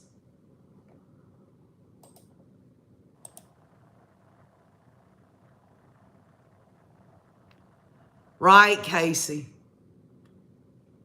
I get you on that. Yeah, Kathleen Curtis, that's a good point. All that duct tape, all that duct tape, is any of Lori's hair in it, Chad's hair in it, Alex's? There's got to be forensic evidence. There's got to be. I mean, we already know that axe pick, ugh, the axe pick has Tylee's DNA on it. You know what really bothers me also about that? That Alex was out there for 2.5 hours that day. Chad was with him within 11 minutes telling Tammy, his wife, over text message, burning limb debris. I shot a raccoon and buried it in the pet cemetery. And Alex Cox is there for 2.5 hours. And what does he do when he leaves there? He goes to Del Taco to eat. That shows you how deranged these people are. That pickaxe was used. They probably took shovels. They probably chopped her up, put her in the fire, tried to stir it, chop it all down. Then they scooped it all up and put it in a melted green bucket and threw the rest of it in the pet cemetery. These people need the death penalty. That's what they need. Hi, Lauren.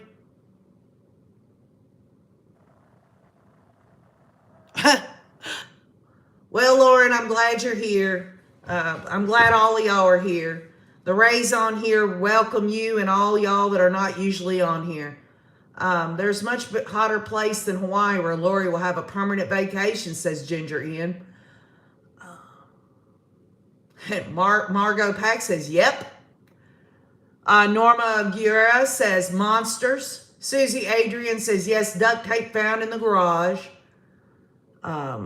Monica Kelly says, I care for my 93-year-old mother. When she asks me to tell her what's going on in the world these days, what do I tell her? Ohio Train, dumbbells, Letitia, Staunch, etc. I talk about good things in the past. And Monica Kelly, you know, my personal beliefs in Holy Scripture says that we should focus on the beautiful and the good. And I understand why that is, because if all we ever had to do was take in all of this on social media and television, all these narratives and storylines about how everything's so bad and everyone's being murdered and so much crime and all these murdered children and all that, it's enough to depress anybody.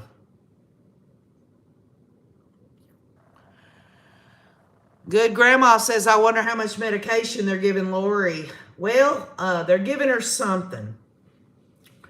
Whether or not that is helping her to smile and laugh and hop up and down in her chair, one can only surmise.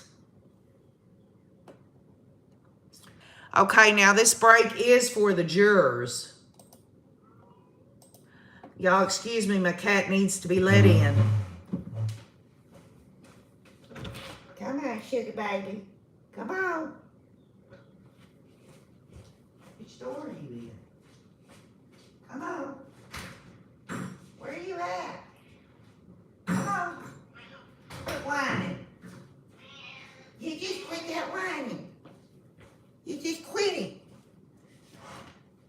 You just quit that whining. You just quit it. That's my girl. I inherited my mother's cat, Miss Kitty. And she is a strange cat. What? What? Go over and get you something to eat. Go on. Go on. Here she is, y'all. This is Miss Kitty. She's a pretty girl. I know. You're mean. Okay. No, Tylee, this is Mrs. Kitty. This was my mother's cat. When I attended my mother's funeral, which is 2 hours away last year, I brought Mrs. Kitty home with us. And she didn't want nothing to do with me or Wayne. We were worried that she'd run off, but we had to understand that it was really up to her on whether she was going to stay or not. We couldn't force her to stay in the house, and we don't force any of our 4 cats to stay in the house. They like to go in and out. We have a large property here. There's no through traffic out here, so they're relatively safe, and they like to come in and out at their leash. So over time, she decided that she was going to let me in, and I'm thankful for that. And now it's hard to even keep her off my lap. Yesterday evening, I am not kidding y'all, all 4 cats, all of them, were sitting on my lap. I was laying on the lounge couch over here, so I wasn't sitting up and down like this. I was kind of like that. They were all 4 of them on me. And that's pretty strange because I have 3 females, they're fixed, and my male, Boogie, he's fixed. And they all just kind of fight all the time, but they all sat there last night. Okay, Cat Shark 1. Yeah, I love my cats. I do.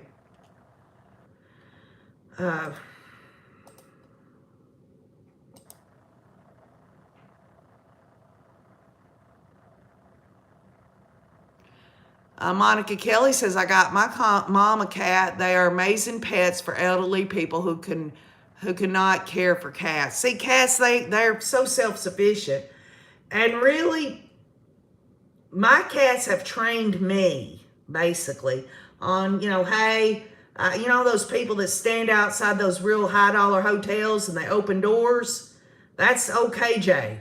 They got me trained when they want to go in and out of the house. I'm there to open and shut the door for them every time.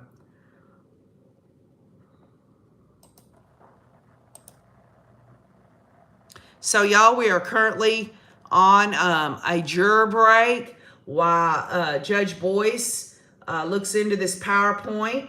Lindsay Blake again has said, hey, defense, y'all got this in discovery. We've just put it in PowerPoint. So this isn't something y'all don't know about.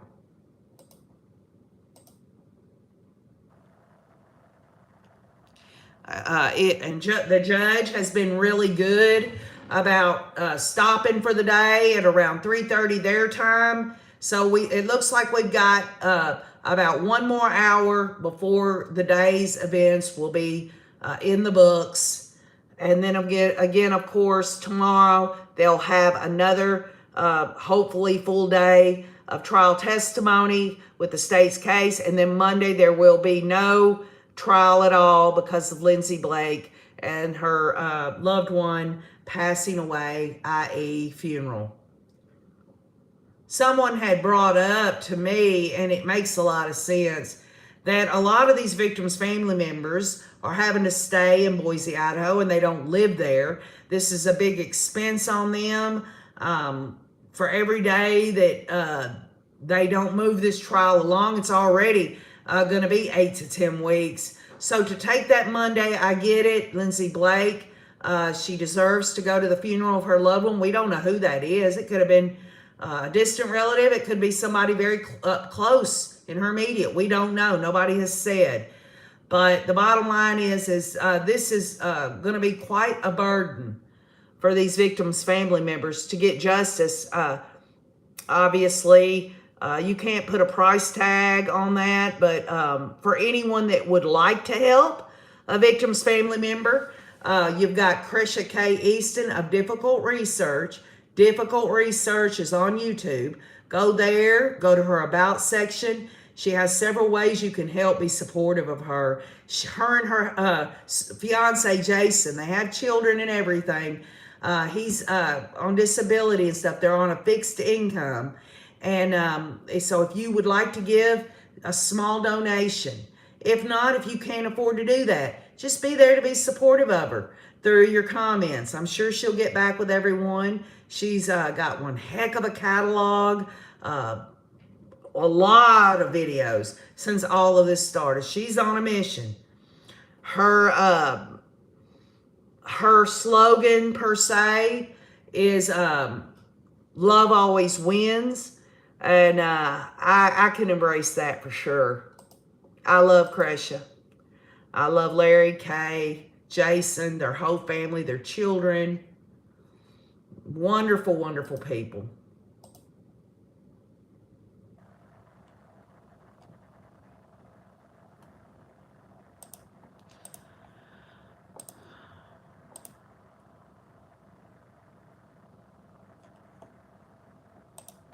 I don't know. They didn't say how long the break was going to be for. So, okay, here we go, y'all. Okay, Lori returns to the courtroom. She's walking inside, smiling. She sits down and picks up her pen. It is pathetic for every moment that she smiles.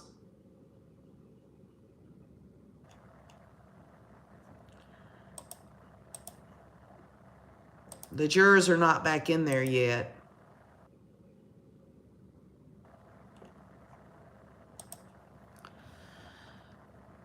Yes, Teresa Fountain. That's what Justin Lum just tweeted out. Lori's just walked back in the courtroom smiling. Don't you know she's got everything in the world to smile about? Because in her own demented mind, she doesn't think she's going to be convicted. Well, when the hammer comes down on her ass, let's see how long she keeps that smile on her face. In fact, when she goes and they take her ass to prison, when she's walks in there with that highfalutin I'm better than you kind of thing, she's going to get her ass stomped by several inmates. Then we'll just see how much she smiles. And I'll tell you something, if she smiles down the road while she's sitting in prison, it's because they have trained her to smile, even when she has to do things she don't want to do. And you know it. You know what I'm speaking of. You know it. She deserves everything she's going to get. Hi, Richard. Mrs. Kitty has wandered off somewhere. The other 3 cats are enjoying the spring day outside.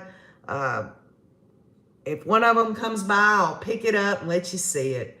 I've got my male cat. His name is Boogie.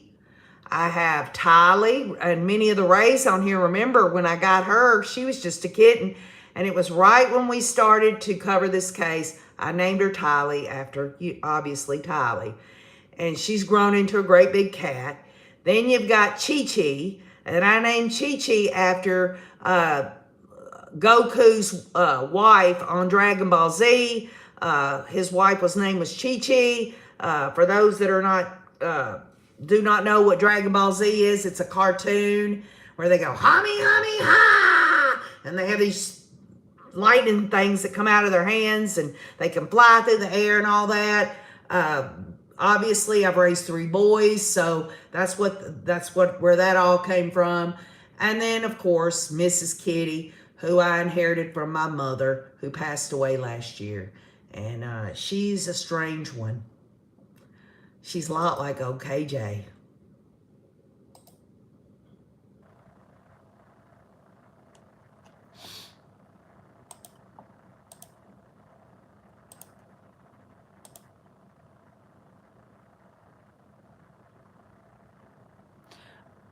Teresa Fountain, I did say that Justin Lum just tweeted, Lori returns to the courtroom, walking inside, smiling. She sits down and picks up her pen. So that should answer that question. She's been smiley and chatty all day today, y'all, according to Nate Eaton and Justin Lum.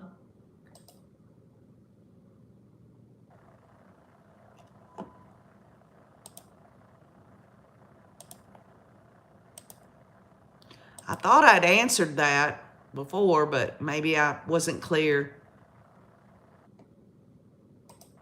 We're still waiting on this juror break for this trial to continue forward.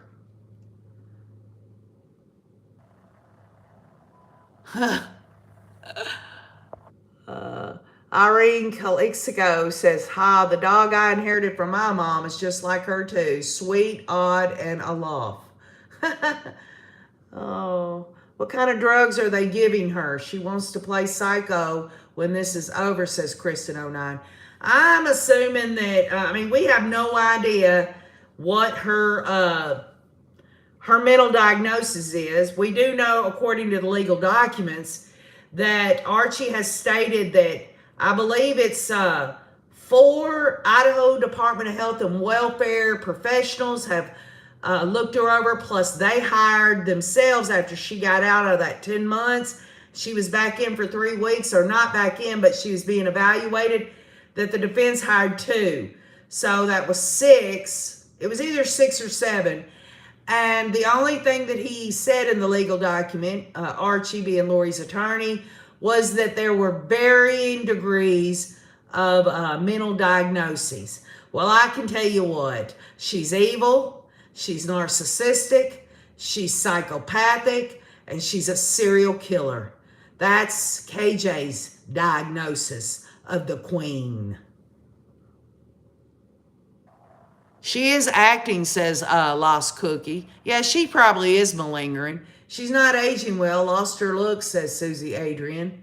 Lori was voted most likely to conceive in high school. Oh my goodness. Just when I think I've heard it all, y'all have always got something to say. She may have mental issues, but she knew what she was doing wrong, says Ma. Gentleman, too bad there is no crown involved in this, says Kathleen Curtis. What? Says Andrew F. What? She needs an exorcist, y'all. That's what Zero says. She needs to, look, that sketch of her where she's sitting there looking back at the attorneys in that sketch. She looked like Linda Blair. Isn't that her name? The Blair girl that played on The Exorcist, turning her head around. Ah! Somebody get the holy water. Oh, yeah, Janelle Murphy, her beauty queen smile. I could see her coming in the courtroom doing this. Hello, everyone. I'm Lori Daybell. Chad Daybell is my husband. We're the king and queen of the 144,000. If I go to prison, I can't be on Wheel of Fortune anymore. But that's okay. I never got the opportunity to push Vanna White out of the way and turn those letters.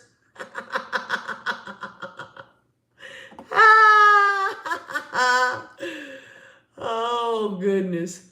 Yeah, he really was, Susie Adrian. Private 91. Oh, Gene P., don't say that. I'll knock on wood on that.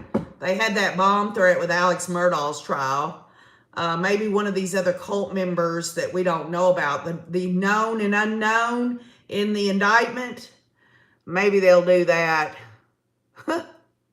That's okay, Janelle. We've got to do something. The stress of this, the heartbreak, just the loss of life. Okay, here we go. Still in a break. Lori's sitting by herself at the defense table, shackled to the floor. That's Nate Eaton. She's shackled to the floor. I'm walking the floor over you. I can't sleep a wink that it's true. I'm hoping and praying as my heart breaks right in two. I'm walking the floor over you. Sizzle Silva. M says, poor Tylee. She had absolutely nobody in her last weeks. It's really sad, isn't it? If you think about it, Janice, her grandparents and them, they sent her off to her death, basically. I make no mistake. Zach Cox overheard Janice and them talking that day with Adam Cox. When Adam Cox told them at Janice and Barry's house that Charles was murdered, that was the same day that they marched Tylee out that door. They knew what happened.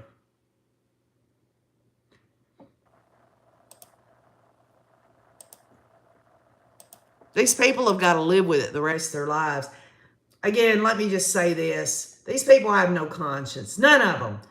None of them. As long as they don't get in trouble, they don't care. Now, Lori and Chad, they're screwed. They're absolutely screwed.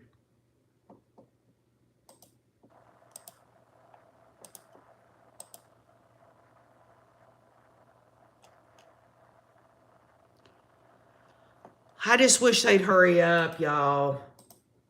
I really wish they'd just hurry up.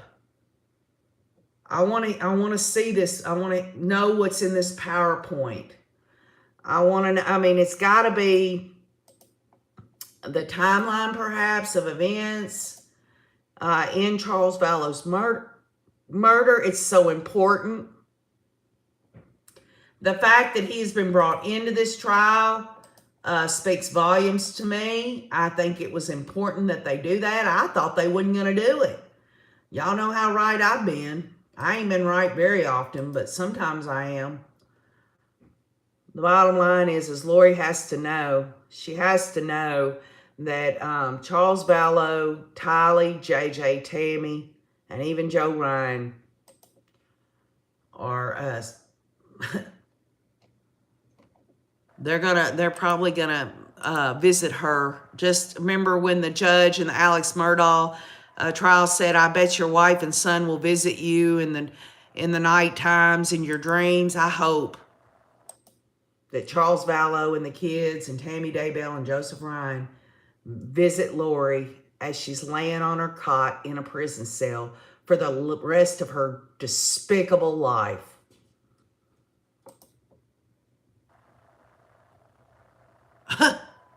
Does anyone feel the reality of her children's death have hit Lori yet? Says Jenny. Jenny, she knew all along. She knew all along. She knew her kids was murdered way back then. She just chose to put it aside because something was so much more important than the murder of her children. The deaths of her children, don't you know? It's being Chad Daybell's queen. And she had to make sure, and just think about this, y'all, on a conscious level, she is getting these Social Security benefits from JJ and Tylee and all of that. Every time she spends that money, she has to know where it's coming from. It's absolutely despicable. It's unconscionable.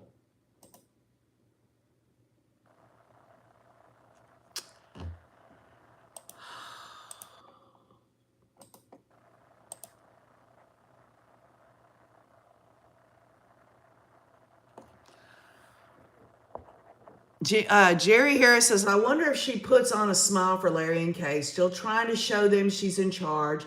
And she knows she is hurt. She knows the hurt she has put them through. Then that damn smirk on her face, truly disgusting, says Jerry Harris. And by the way, I've met Jerry Harris, y'all. Jerry Harris was in Idaho when Wayne and I visited. I got a chance to talk with Jerry Harris. It was a lot of fun. I really enjoyed meeting you, Jerry Harris. Yeah, Cat Shark 1, I agree. Phony emotions, in my opinion. No, Little Bronze. Melanie Gibb is through testifying. We've got on the stand now this Duncan fella from Chandler Police Department. What they're trying to do is the judge is going to decide whether or not the state can present a PowerPoint that Chandler PD put together about Charles Vallow's murder. The defense has objected, but the state says everything on that PowerPoint is that the state has put on there is in the discovery. So I think the judge will probably allow that. What's interesting, though, Melanie Gibbs should be back on the stand in the rebuttal case against Lori's alibi. So she should be back to testify for that. I'm really kind of shocked that they didn't delve into this more than they did about Melanie Gibb. And Thomas is absolutely not good enough to have gotten or extracted anything out of her that would have done any good to Lori whatsoever.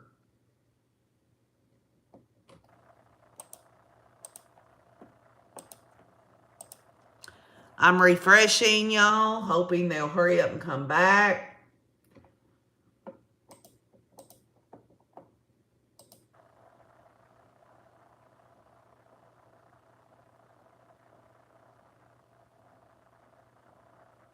I miss so much. Is KJ still live, says Tina Reddington. Maybe you should clean your ears out, Tina Reddington. And then you could hear old KJ say, I'm right here. Tina Reddington, I'm right here. Tina Reddington. I think they were both trying to avoid having Melanie Gibb rattle on, says Candace Parr. Good point. I guess so. I had company, said Tina Reddington. JoJo from Kokomo says, don't forget how she said he's an author. I've been married to him for 2 weeks. I've been screwing him for almost a year. We got married in November, but he's just an author. I hear he's got kids. He's a friend of my brother Alex's. Give me a break, y'all. Give me a break. Yeah, VC. VC asked, does anyone feel like Archie and Thomas are just going through the motions? I agree with that. And yesterday evening's interview with Nate Eaton and Justin Lum at the same time, Nate had brought up the point that it just seems like they're not really delving into anything. They're not attacking or getting aggressive. It's almost like they're just trying to confirm. Their questions are more of confirming things. It's just, I mean, what can they do? What can they do? Well, I'll tell you, a defense attorney should try whatever the hell they can to get their client off. Okay? Well, they're not doing nothing. Oh, Jiffy Burger Thomas there, he ain't doing nothing.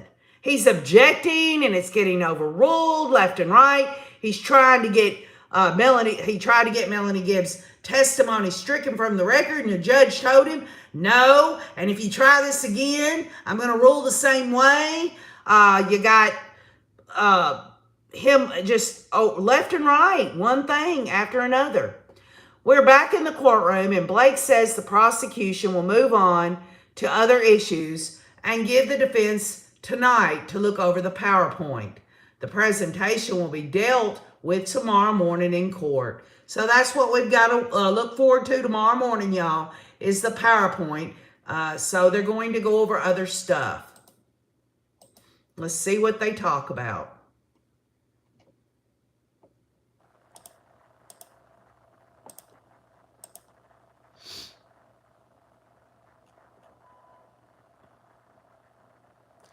Court is in session. Judge says the defense will get some more time to review Exhibit 46. The CAD notes. Prosecution can get more time for direct questioning.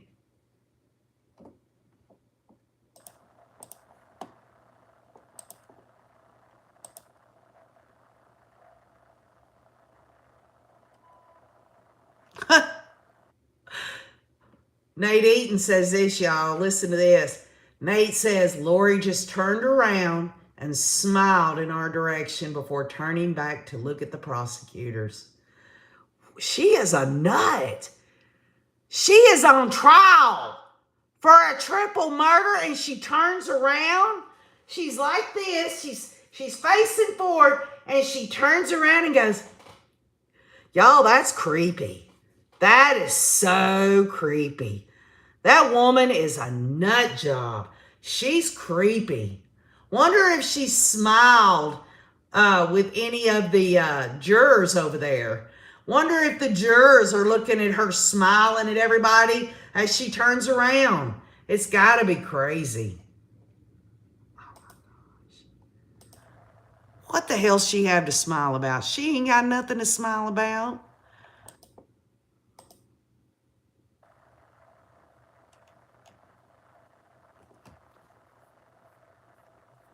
This goes for the PowerPoint as well. Lindsay Blake is fighting for some evidence to be shown. Thomas is objecting anything coming from Arizona. Y'all remember we discussed this. Thomas is objecting from anything that's coming in from Arizona. They should have ironed this shit out pre-trial. That's all I'm saying. But let's put this in perspective. Do y'all remember these last pre-trial motions and things? And I told y'all, that that the judge was going to pick through this discovery, and if it had been turned over after the fact, that he would rule while on the bench whether to admit it or not. So I'm assuming that's what this stuff is. I myself, my opinion, I'm not a legal expert. I do dabble in legality though. I think it would go to a common scheme and plan, and it would show a pattern, because really they started out with Charles, and then it snowballed. They called him a zombie. They called Brandon a zombie or Dark or whatever. The kids, Tammy, all of this. But with that said, Charles Vallow's murder was in Arizona. It is a jurisdictional thing. To tell the jurors that her husband was shot, killed in Arizona, and then they also get to hear Tammy was murdered, the state alleges, through asphyxiation. A juror doesn't have to hear that Lori was charged with conspiracy to commit murder on Charles. They can make that their own assumption anyway. So I don't know. It could go either way.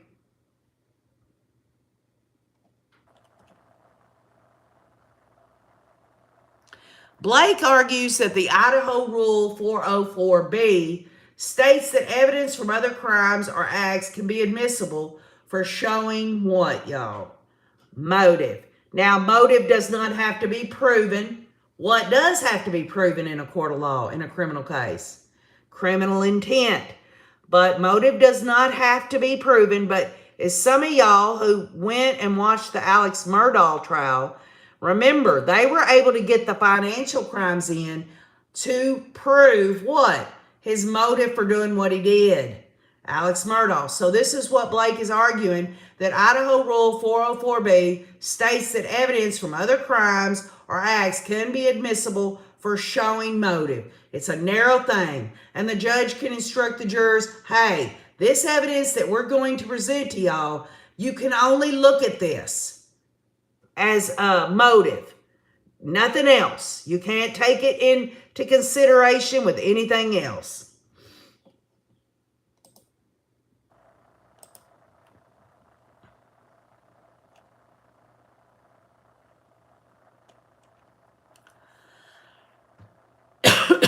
Blake asked Duncan about a call he made to a mortuary.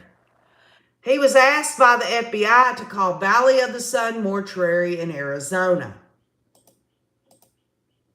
Wonder what this is about. I bet some of you Rays know what this is about. In fact, I know, because the Rays are very well educated and have done their homework on this. Jurors are now back in the courtroom. Blake says the PowerPoint will be revisited tomorrow, and she proceeds to question Lieutenant Duncan. She asked about a call that was placed to a mortuary. Y'all remember this. The FBI asked Duncan to contact Valley of the Sun Mortuary in Chandler. I know y'all know what this is about. Do y'all know? Somebody put it. Yep, Stella F's right. VC, what this is going to be about is they've got a recorded phone call the day that Charles Vallow was murdered. Who's calling the mortuary, VC? Chad Daybell. And he tells them, I'm Chad DeBall. And he gives this bullshit story. He just wants to get pricing. Now you answer to me. Why can't that hussy get her messed up brother or herself to call the mortuary? Why she got to get Chad to do it, huh? You can listen to this, VC, on YouTube. Chad, all you type in is Chad Daybell calls funeral home. And you got that dumbass calling. Duncan says a phone call was placed from Chad Daybell to the mortuary. He says his name is Chad DeBall, not Chad Daybell, but Chad DeBall. And he wants to know how much. He don't want nothing fancy. He just wants the ashes sent to somewhere. It is, Monica Kelly. It's gross. It's absolutely disgusting. Yeah, KT, I think it's better that Chad did the call. It shows how tight they were and the possible pre-planning. Very good point there. Yeah, Dee Dee says, thinks like a third grader. Yeah, Janelle Murphy says, claimed he was a family member, didn't he? He never really did talk about Charles Vallow. He was just trying to get pricing. I think he said he was from Iowa or something to that effect. Duncan explains that police in multiple jurisdictions were looking for any information in January of 2020 about JJ and Tylee, Tammy Daybell's death, Charles Vallow's death, and the shooting attempt of Brandon Boudreaux. This is coming from Lieutenant Duncan of the Chandler Police Department, y'all. Think about these law enforcement agencies. They've got all this stuff going on. Blake wants to admit the evidence of the phone call from Chad Daybell to the mortuary. This happened after the murder of Charles Vallow. Duncan says Chandler Police Department was aware that JJ and Tylee had not been seen. He was also looking for records in connection to the death of Tammy Daybell and attempted murder of Brandon Boudreaux during January of 2020. And again, y'all, we're going between Justin Love and Nate Eaton. Both have some of the same information and just a little bit here and there of difference. Maybe add something, maybe subtract something. So it doesn't say that Thomas has objected yet, but I'm sure he will. Oh, y'all.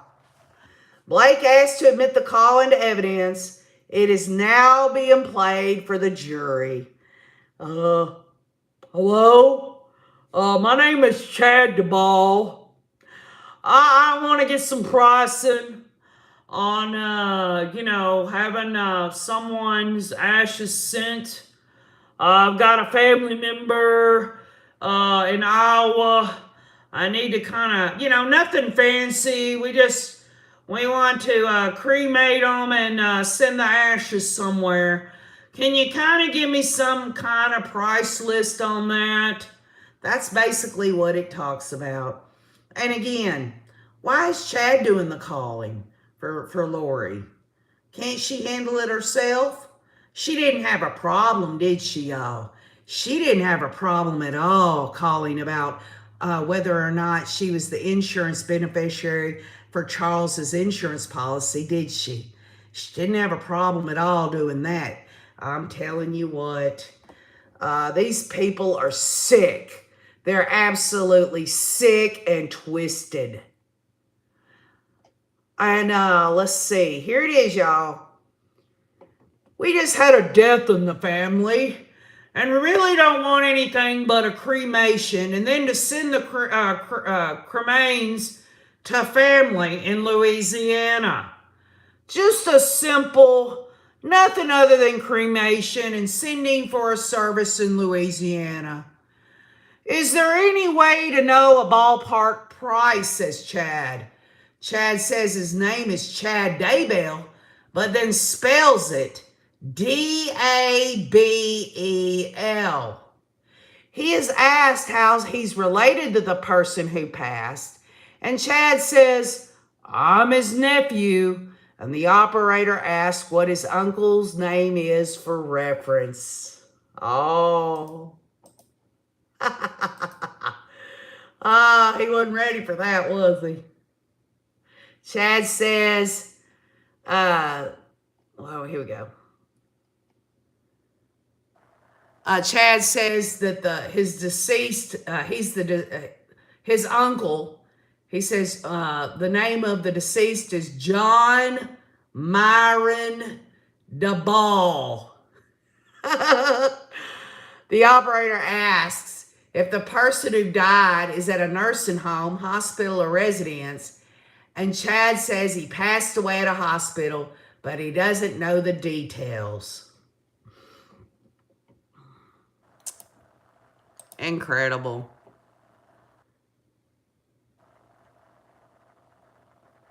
Chad says he thinks they are sending him to the medical examiner, then says, I should have had more information before I called. These people are nuts. Nuts. He is, they'll probably have to go back to Boise to get, they'll have to go to Boise to get an impartial jury, don't you think?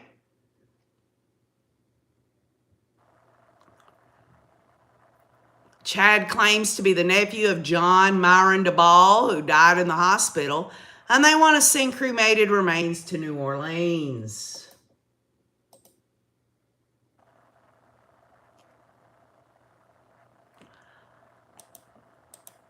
Can y'all imagine the jurors listening to this? Lori is so screwed.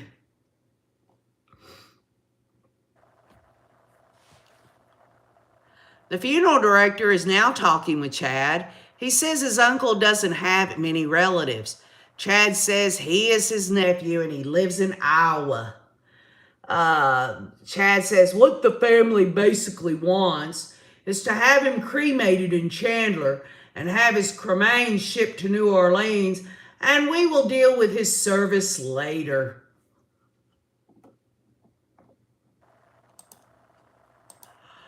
These are the stupidest people that I don't think I've ever, they've got that idiot's guide to being a criminal. The stupidest people, the stupid criminals, just stupid, basically.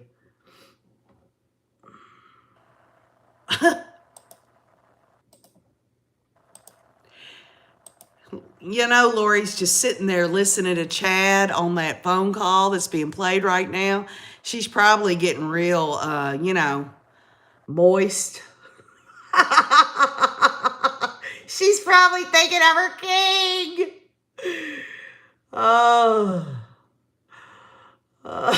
Deliverance, says Monica Kelly. I'm watching Charles's family. Okay, let's get serious. I'm watching Charles's family, as Chad said. I'm sad to see him go, and the estimated cost was about $1,600. Charles's son is listening intently. This is not easy to hear for the loved ones, and I'm telling y'all, they should beat the hell out of Chad Daybell. What they did to this family. The funeral director explained all the fees for the transfer of the cremains. The total price is around $2,000. Chad says, that helps me a lot. I'm going to call one or two others if we come that direction. Thank you so much.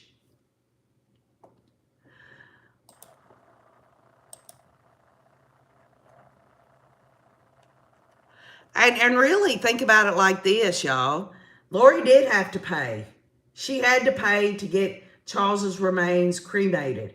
Of course, she must have thought, oh, I'll go ahead and pay this $2,000 because I'm going to get $1 million anyway. And then she didn't get it.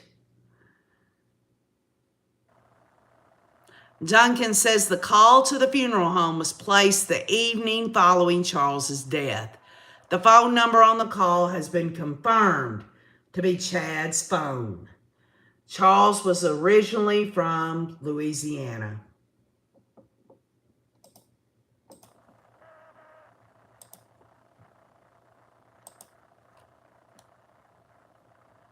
I mean, I gotta say this, y'all. I don't mean to offend anyone, but can y'all believe this shit? Can y'all believe this is actually happening? Can you believe these people actually thought they were going to get away with this? that the actions they took before and during and after? The Idaho legislature just passed a second means of firing squad there. It's a shame that Lori doesn't have to deal with that. But, you know, Chad, he better watch out. Lori continues to take notes. Chad Daybell's attorney is here listening to this as well. Yeah, I'm sure John Pryor's ass is puckering about right now. He's probably taking an extra swig or two of that damn whiskey. Maricopa County prosecutors declined to prosecute Chad Daybell for murder conspiracy in the case of Charles Vallow. And y'all remember when I went off the deep end once that was announced was a year and a half ago.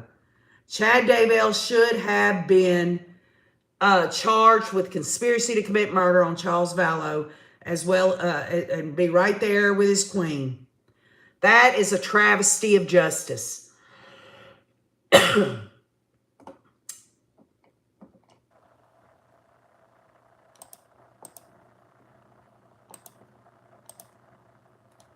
There's a lot of shady, underhanded shit that went on in Arizona. Everything from how they treated Charles Vallow to this situation with Kobe Ryan, and now also this with not charging Chad Daybell. And has anybody heard if Arizona is going to charge anyone in the attempt on Brandon's life? I mean, for God's sake, they've got storage unit video.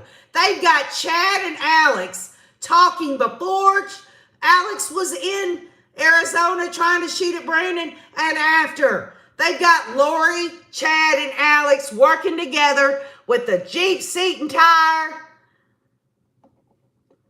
and Melanie P. knowing good and damn well where Brandon was. Brandon had only told a couple of people his new address.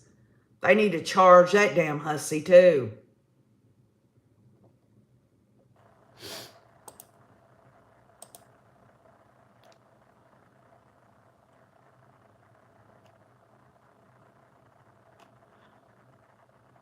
Lori's iCloud account was Lori for Style. Duncan found a blessing for Alex Cox on the iCloud account. There was an audio recording and a Word document.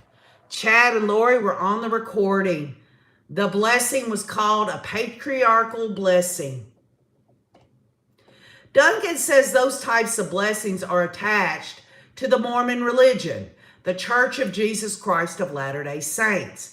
It's a blessing given to any worthy member of the church by a stake patriarch given for guidance through their life.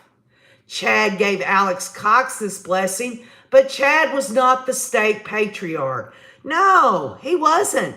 Chad was the prophet, don't you know? He could see beyond the veil. He was going to lead in the 144,000. He'd had all these bullshit near-death experiences. Give me a break. Chad gave Alex Cox the blessing, but Chad was not the stake patriarch. I say this again because for some reason they leave out that when they, I think I said this earlier, they found that printed document in Alex Cox's glove box when they towed Alex's truck from Zulima's house in December around Christmas after Chad and Lori took off. And Alex was dead.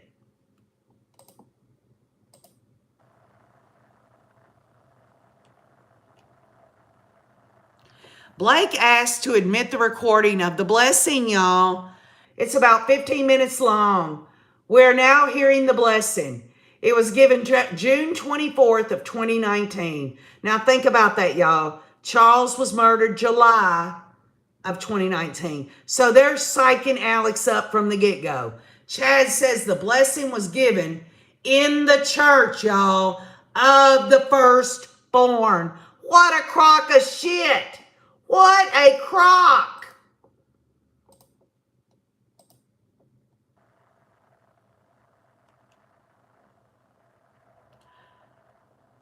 Chad's voice is monotone. He tells Alex he is to be a missionary. And Chad says he's going to open the portals of time, y'all. Chad says in Alex's previous creations, he was a valiant warrior fighting for truth and righteousness, always seeking to do what is right. Give me a break, y'all. If Chad could open portals, why is his nasty ass sitting in a jail cell down there in Rexburg, Idaho? Why ain't he in that portal going off wherever he wants to go, to another planet or wherever the hell he thinks he opening portals, my ass? What about Lori? He loved Miss Old Hussy so much. Why not create a portal for her, then they could be together? Get them out of the jail cells, don't you know? Oh, what a crock of shit. I'm serious dodging bullets. Jerry must be laughing inside.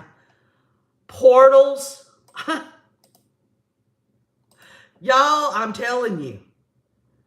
These jurors are probably going to go home this evening and they're going to, their brains are going to be like Jell-O being nailed to a tree.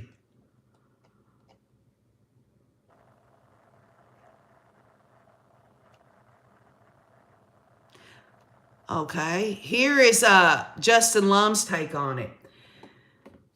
He says, Daybell is heard saying, "We will give Alex Lamar Cox a patriarchal blessing." Justin Lum says the audio is eerie. Daybell is whispering as he reads this blessing. "You are a member of the house of Israel, of the 12 tribes, and you are a descendant of Joseph." Daybell talks about opening the portals of time and going back Alex's previous creations. He sees Alex in his third creation as a valiant warrior, always seeking to do what is right. "Powerful goddesses were needed to be protected," says Chad Daybell. This is before Alex shot Charles Vallow. "You are always right there beside her." Y'all know who he's talking about. When he talks about powerful goddesses were needed to be protected, he's talking about Lori, and he's also talking about you are always right there beside her.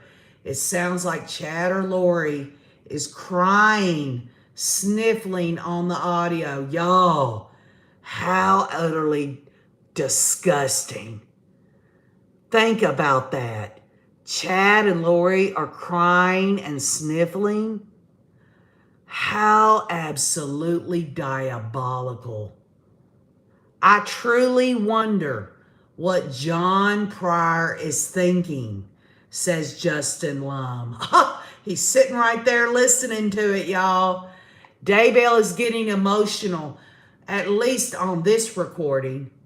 Chad Daybell says, "You were born into a family that needed you desperately." He says Alex is reunited with a sister who needed him to survive such an environment. Daybell talks about their parents who spoke gospel but did not live it. So I'm assuming Lori and Alex told Chad that Janice and Barry were not good parents and all this. I won't disagree with that, but these people are nuts. Crying and sniffling, it's disgusting. It's absolutely psychopathic.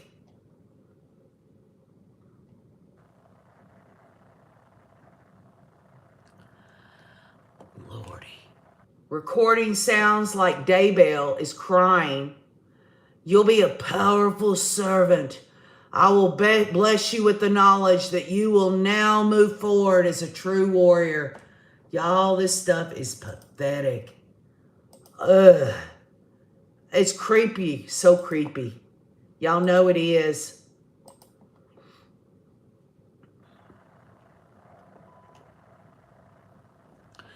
"The lessons you have to learn in your youth have made you strong, a powerful servant of the Lord. That could not have happened in the traditional LDS home. You had to go to great depth to achieve tremendous heights. You have already assisted us in ways that can never be repaid. You will continue to do so as you move forward in this life. The Savior is saying unto me, well done. Thy soul is cleansed. All is well. You will be a powerful servant. I will bless you with the knowledge that you will now forever be a true warrior. And you know what, y'all? I can't prove it, but when he did this, and you got Lori and Chad in there crying and sniffling and all that, y'all make no mistake, the demons were let in. The demons were let in. Chad and Lori were already possessed by demons, and they let in some more for Alex Cox, their weapon of murder. They stroked Alex Cox's ego. They thought they could get him riled up and ready to go. Remember, y'all, Alex Cox said, I believe it 100%. 100%.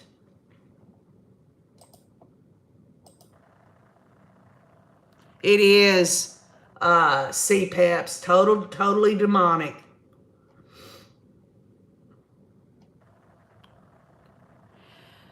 You will be known throughout the world for your good-heartedness and your ability to save souls throughout the world through the portals. You will be able to gather the souls who come unto Christ. I see you as a messenger of the Lord, and let me just make this clear. Jesus Christ, Almighty God, the Father, the Son, and the Holy Spirit ain't got nothing to do with this whatsoever. This is blasphemy. Your mission will be to go among the people and testify as a prophet. Chad starts to cry and continues to give his blessings through tears. Y'all, this is an actual demonstration of the mindset of serial killers. Make no mistake, demonic in every way. How dare they blaspheme Jesus Christ this way? I'm telling you. And for those that don't believe in any of that, that's fine. I get it. The fact remains, if you put all that aside, I'm telling you now, these people, they are scary. Chad says Alex will be able to raise vibrations and will be given assignments to go further into the world, always serving with a companion, and they will communicate with Mother Earth herself. Y'all know who that was. Chad and Lori, they got Zulema to marry Alex. In her police interview, she said Chad and Lori said they would make a good couple. This is what a cult is all about. You will know where to be before natural disasters happen. You will be on location to protect key leaders and to preserve them as you gather little children in your arms, saving them from floodwaters. Chad is choking back his tears and sniffling. Now, you just stop and think about that. He's sitting there telling Alex that Alex is going to save children. I guess that was a way for Chad to get Alex used to the thought that they were going to save those Tylee and JJ from the zombies. He wanted Alex to believe that Alex embraced the children or saved the children and all that. This is what you call absolutely manipulation, demonic manipulation to the 10th degree, to the 100th degree.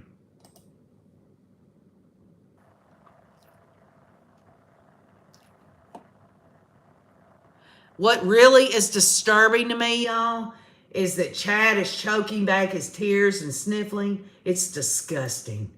It's disgusting.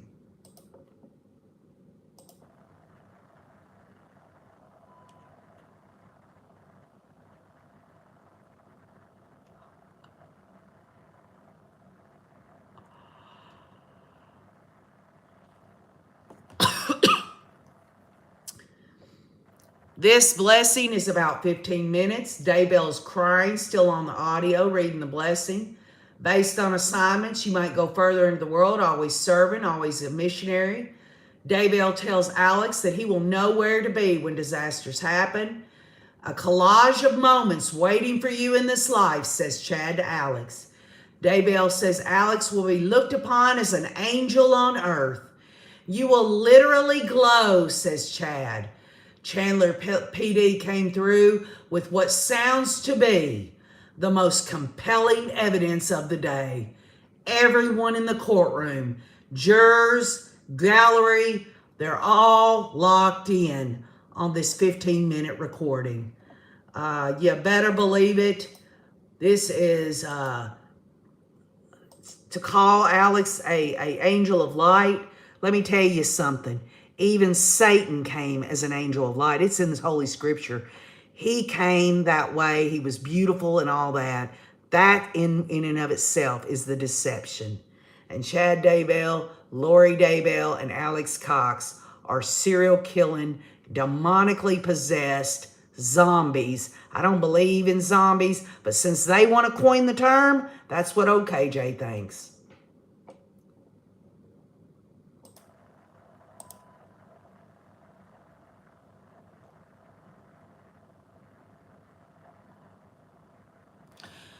This body that has served you well will lay down one day, and your spirit will leave this body. You'll be greeted wholeheartedly and welcomed by the Savior himself. You will already know him, but that reunion will take place on a greater plane.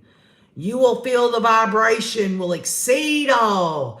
Before the second coming appears, your body will rest a day or two, and much like himself, you will be resurrected, and that is blasphemous. Absolutely blasphemous. Chad says Alex will be right at the front of the amazing kingdom of angels that will sweep the earth as Chad Daybell cries on the recording. Y'all, it is pathetic. It is absolutely pathetic.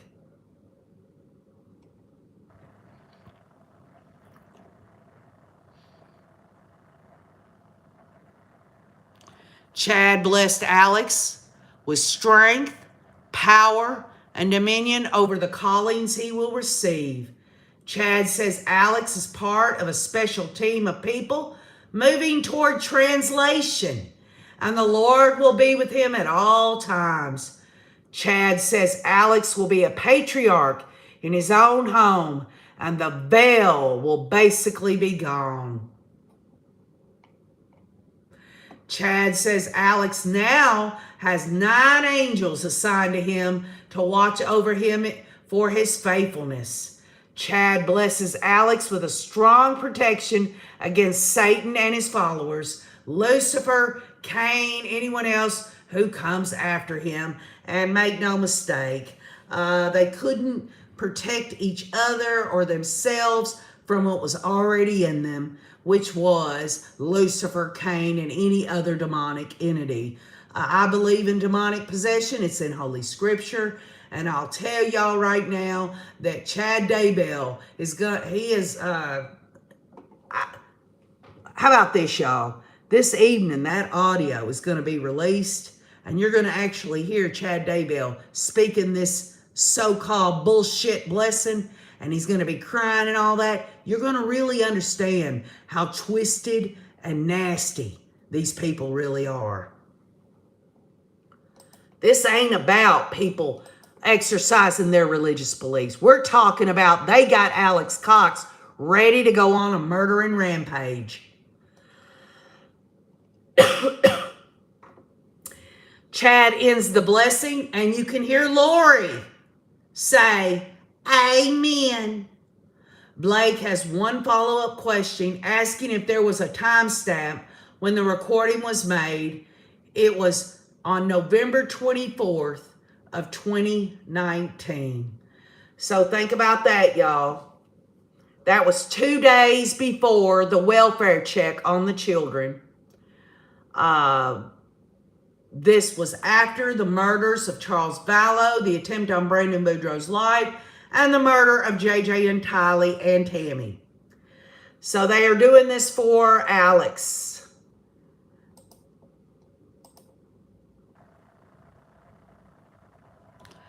Court is now adjourned for the day. Questions will continue tomorrow with Duncan. If we get the audio of the blessing, I will play it tonight on the Courtroom Insider. 7:30 p.m. Mountain Time on my Facebook page, says Nate Eaton, who is from East Idaho News. Folks, make no mistake. This right here, I was thinking, how in the hell can they depend on Melanie Gibb to educate these jurors on all this? Now the jurors get to see this in action from Lori's co-conspirator, her husband, her nasty ass husband, Chad Daybell. Lori is on that recording, sniffling, saying amen and all that. Every bit of exhibit and testimony that's been put into evidence, and this being the fourth day, it's never been just one person doing something. At every point in the beginning of all of the murdering, Chad, Alex, and Lori, and these cult members, as far as I'm concerned, but we'll focus in on Chad, Lori, and Alex. This was conspiracy through and through. I want to thank all of y'all for being here. Thank y'all for spending this day with me. I will start up again day 5 in the morning.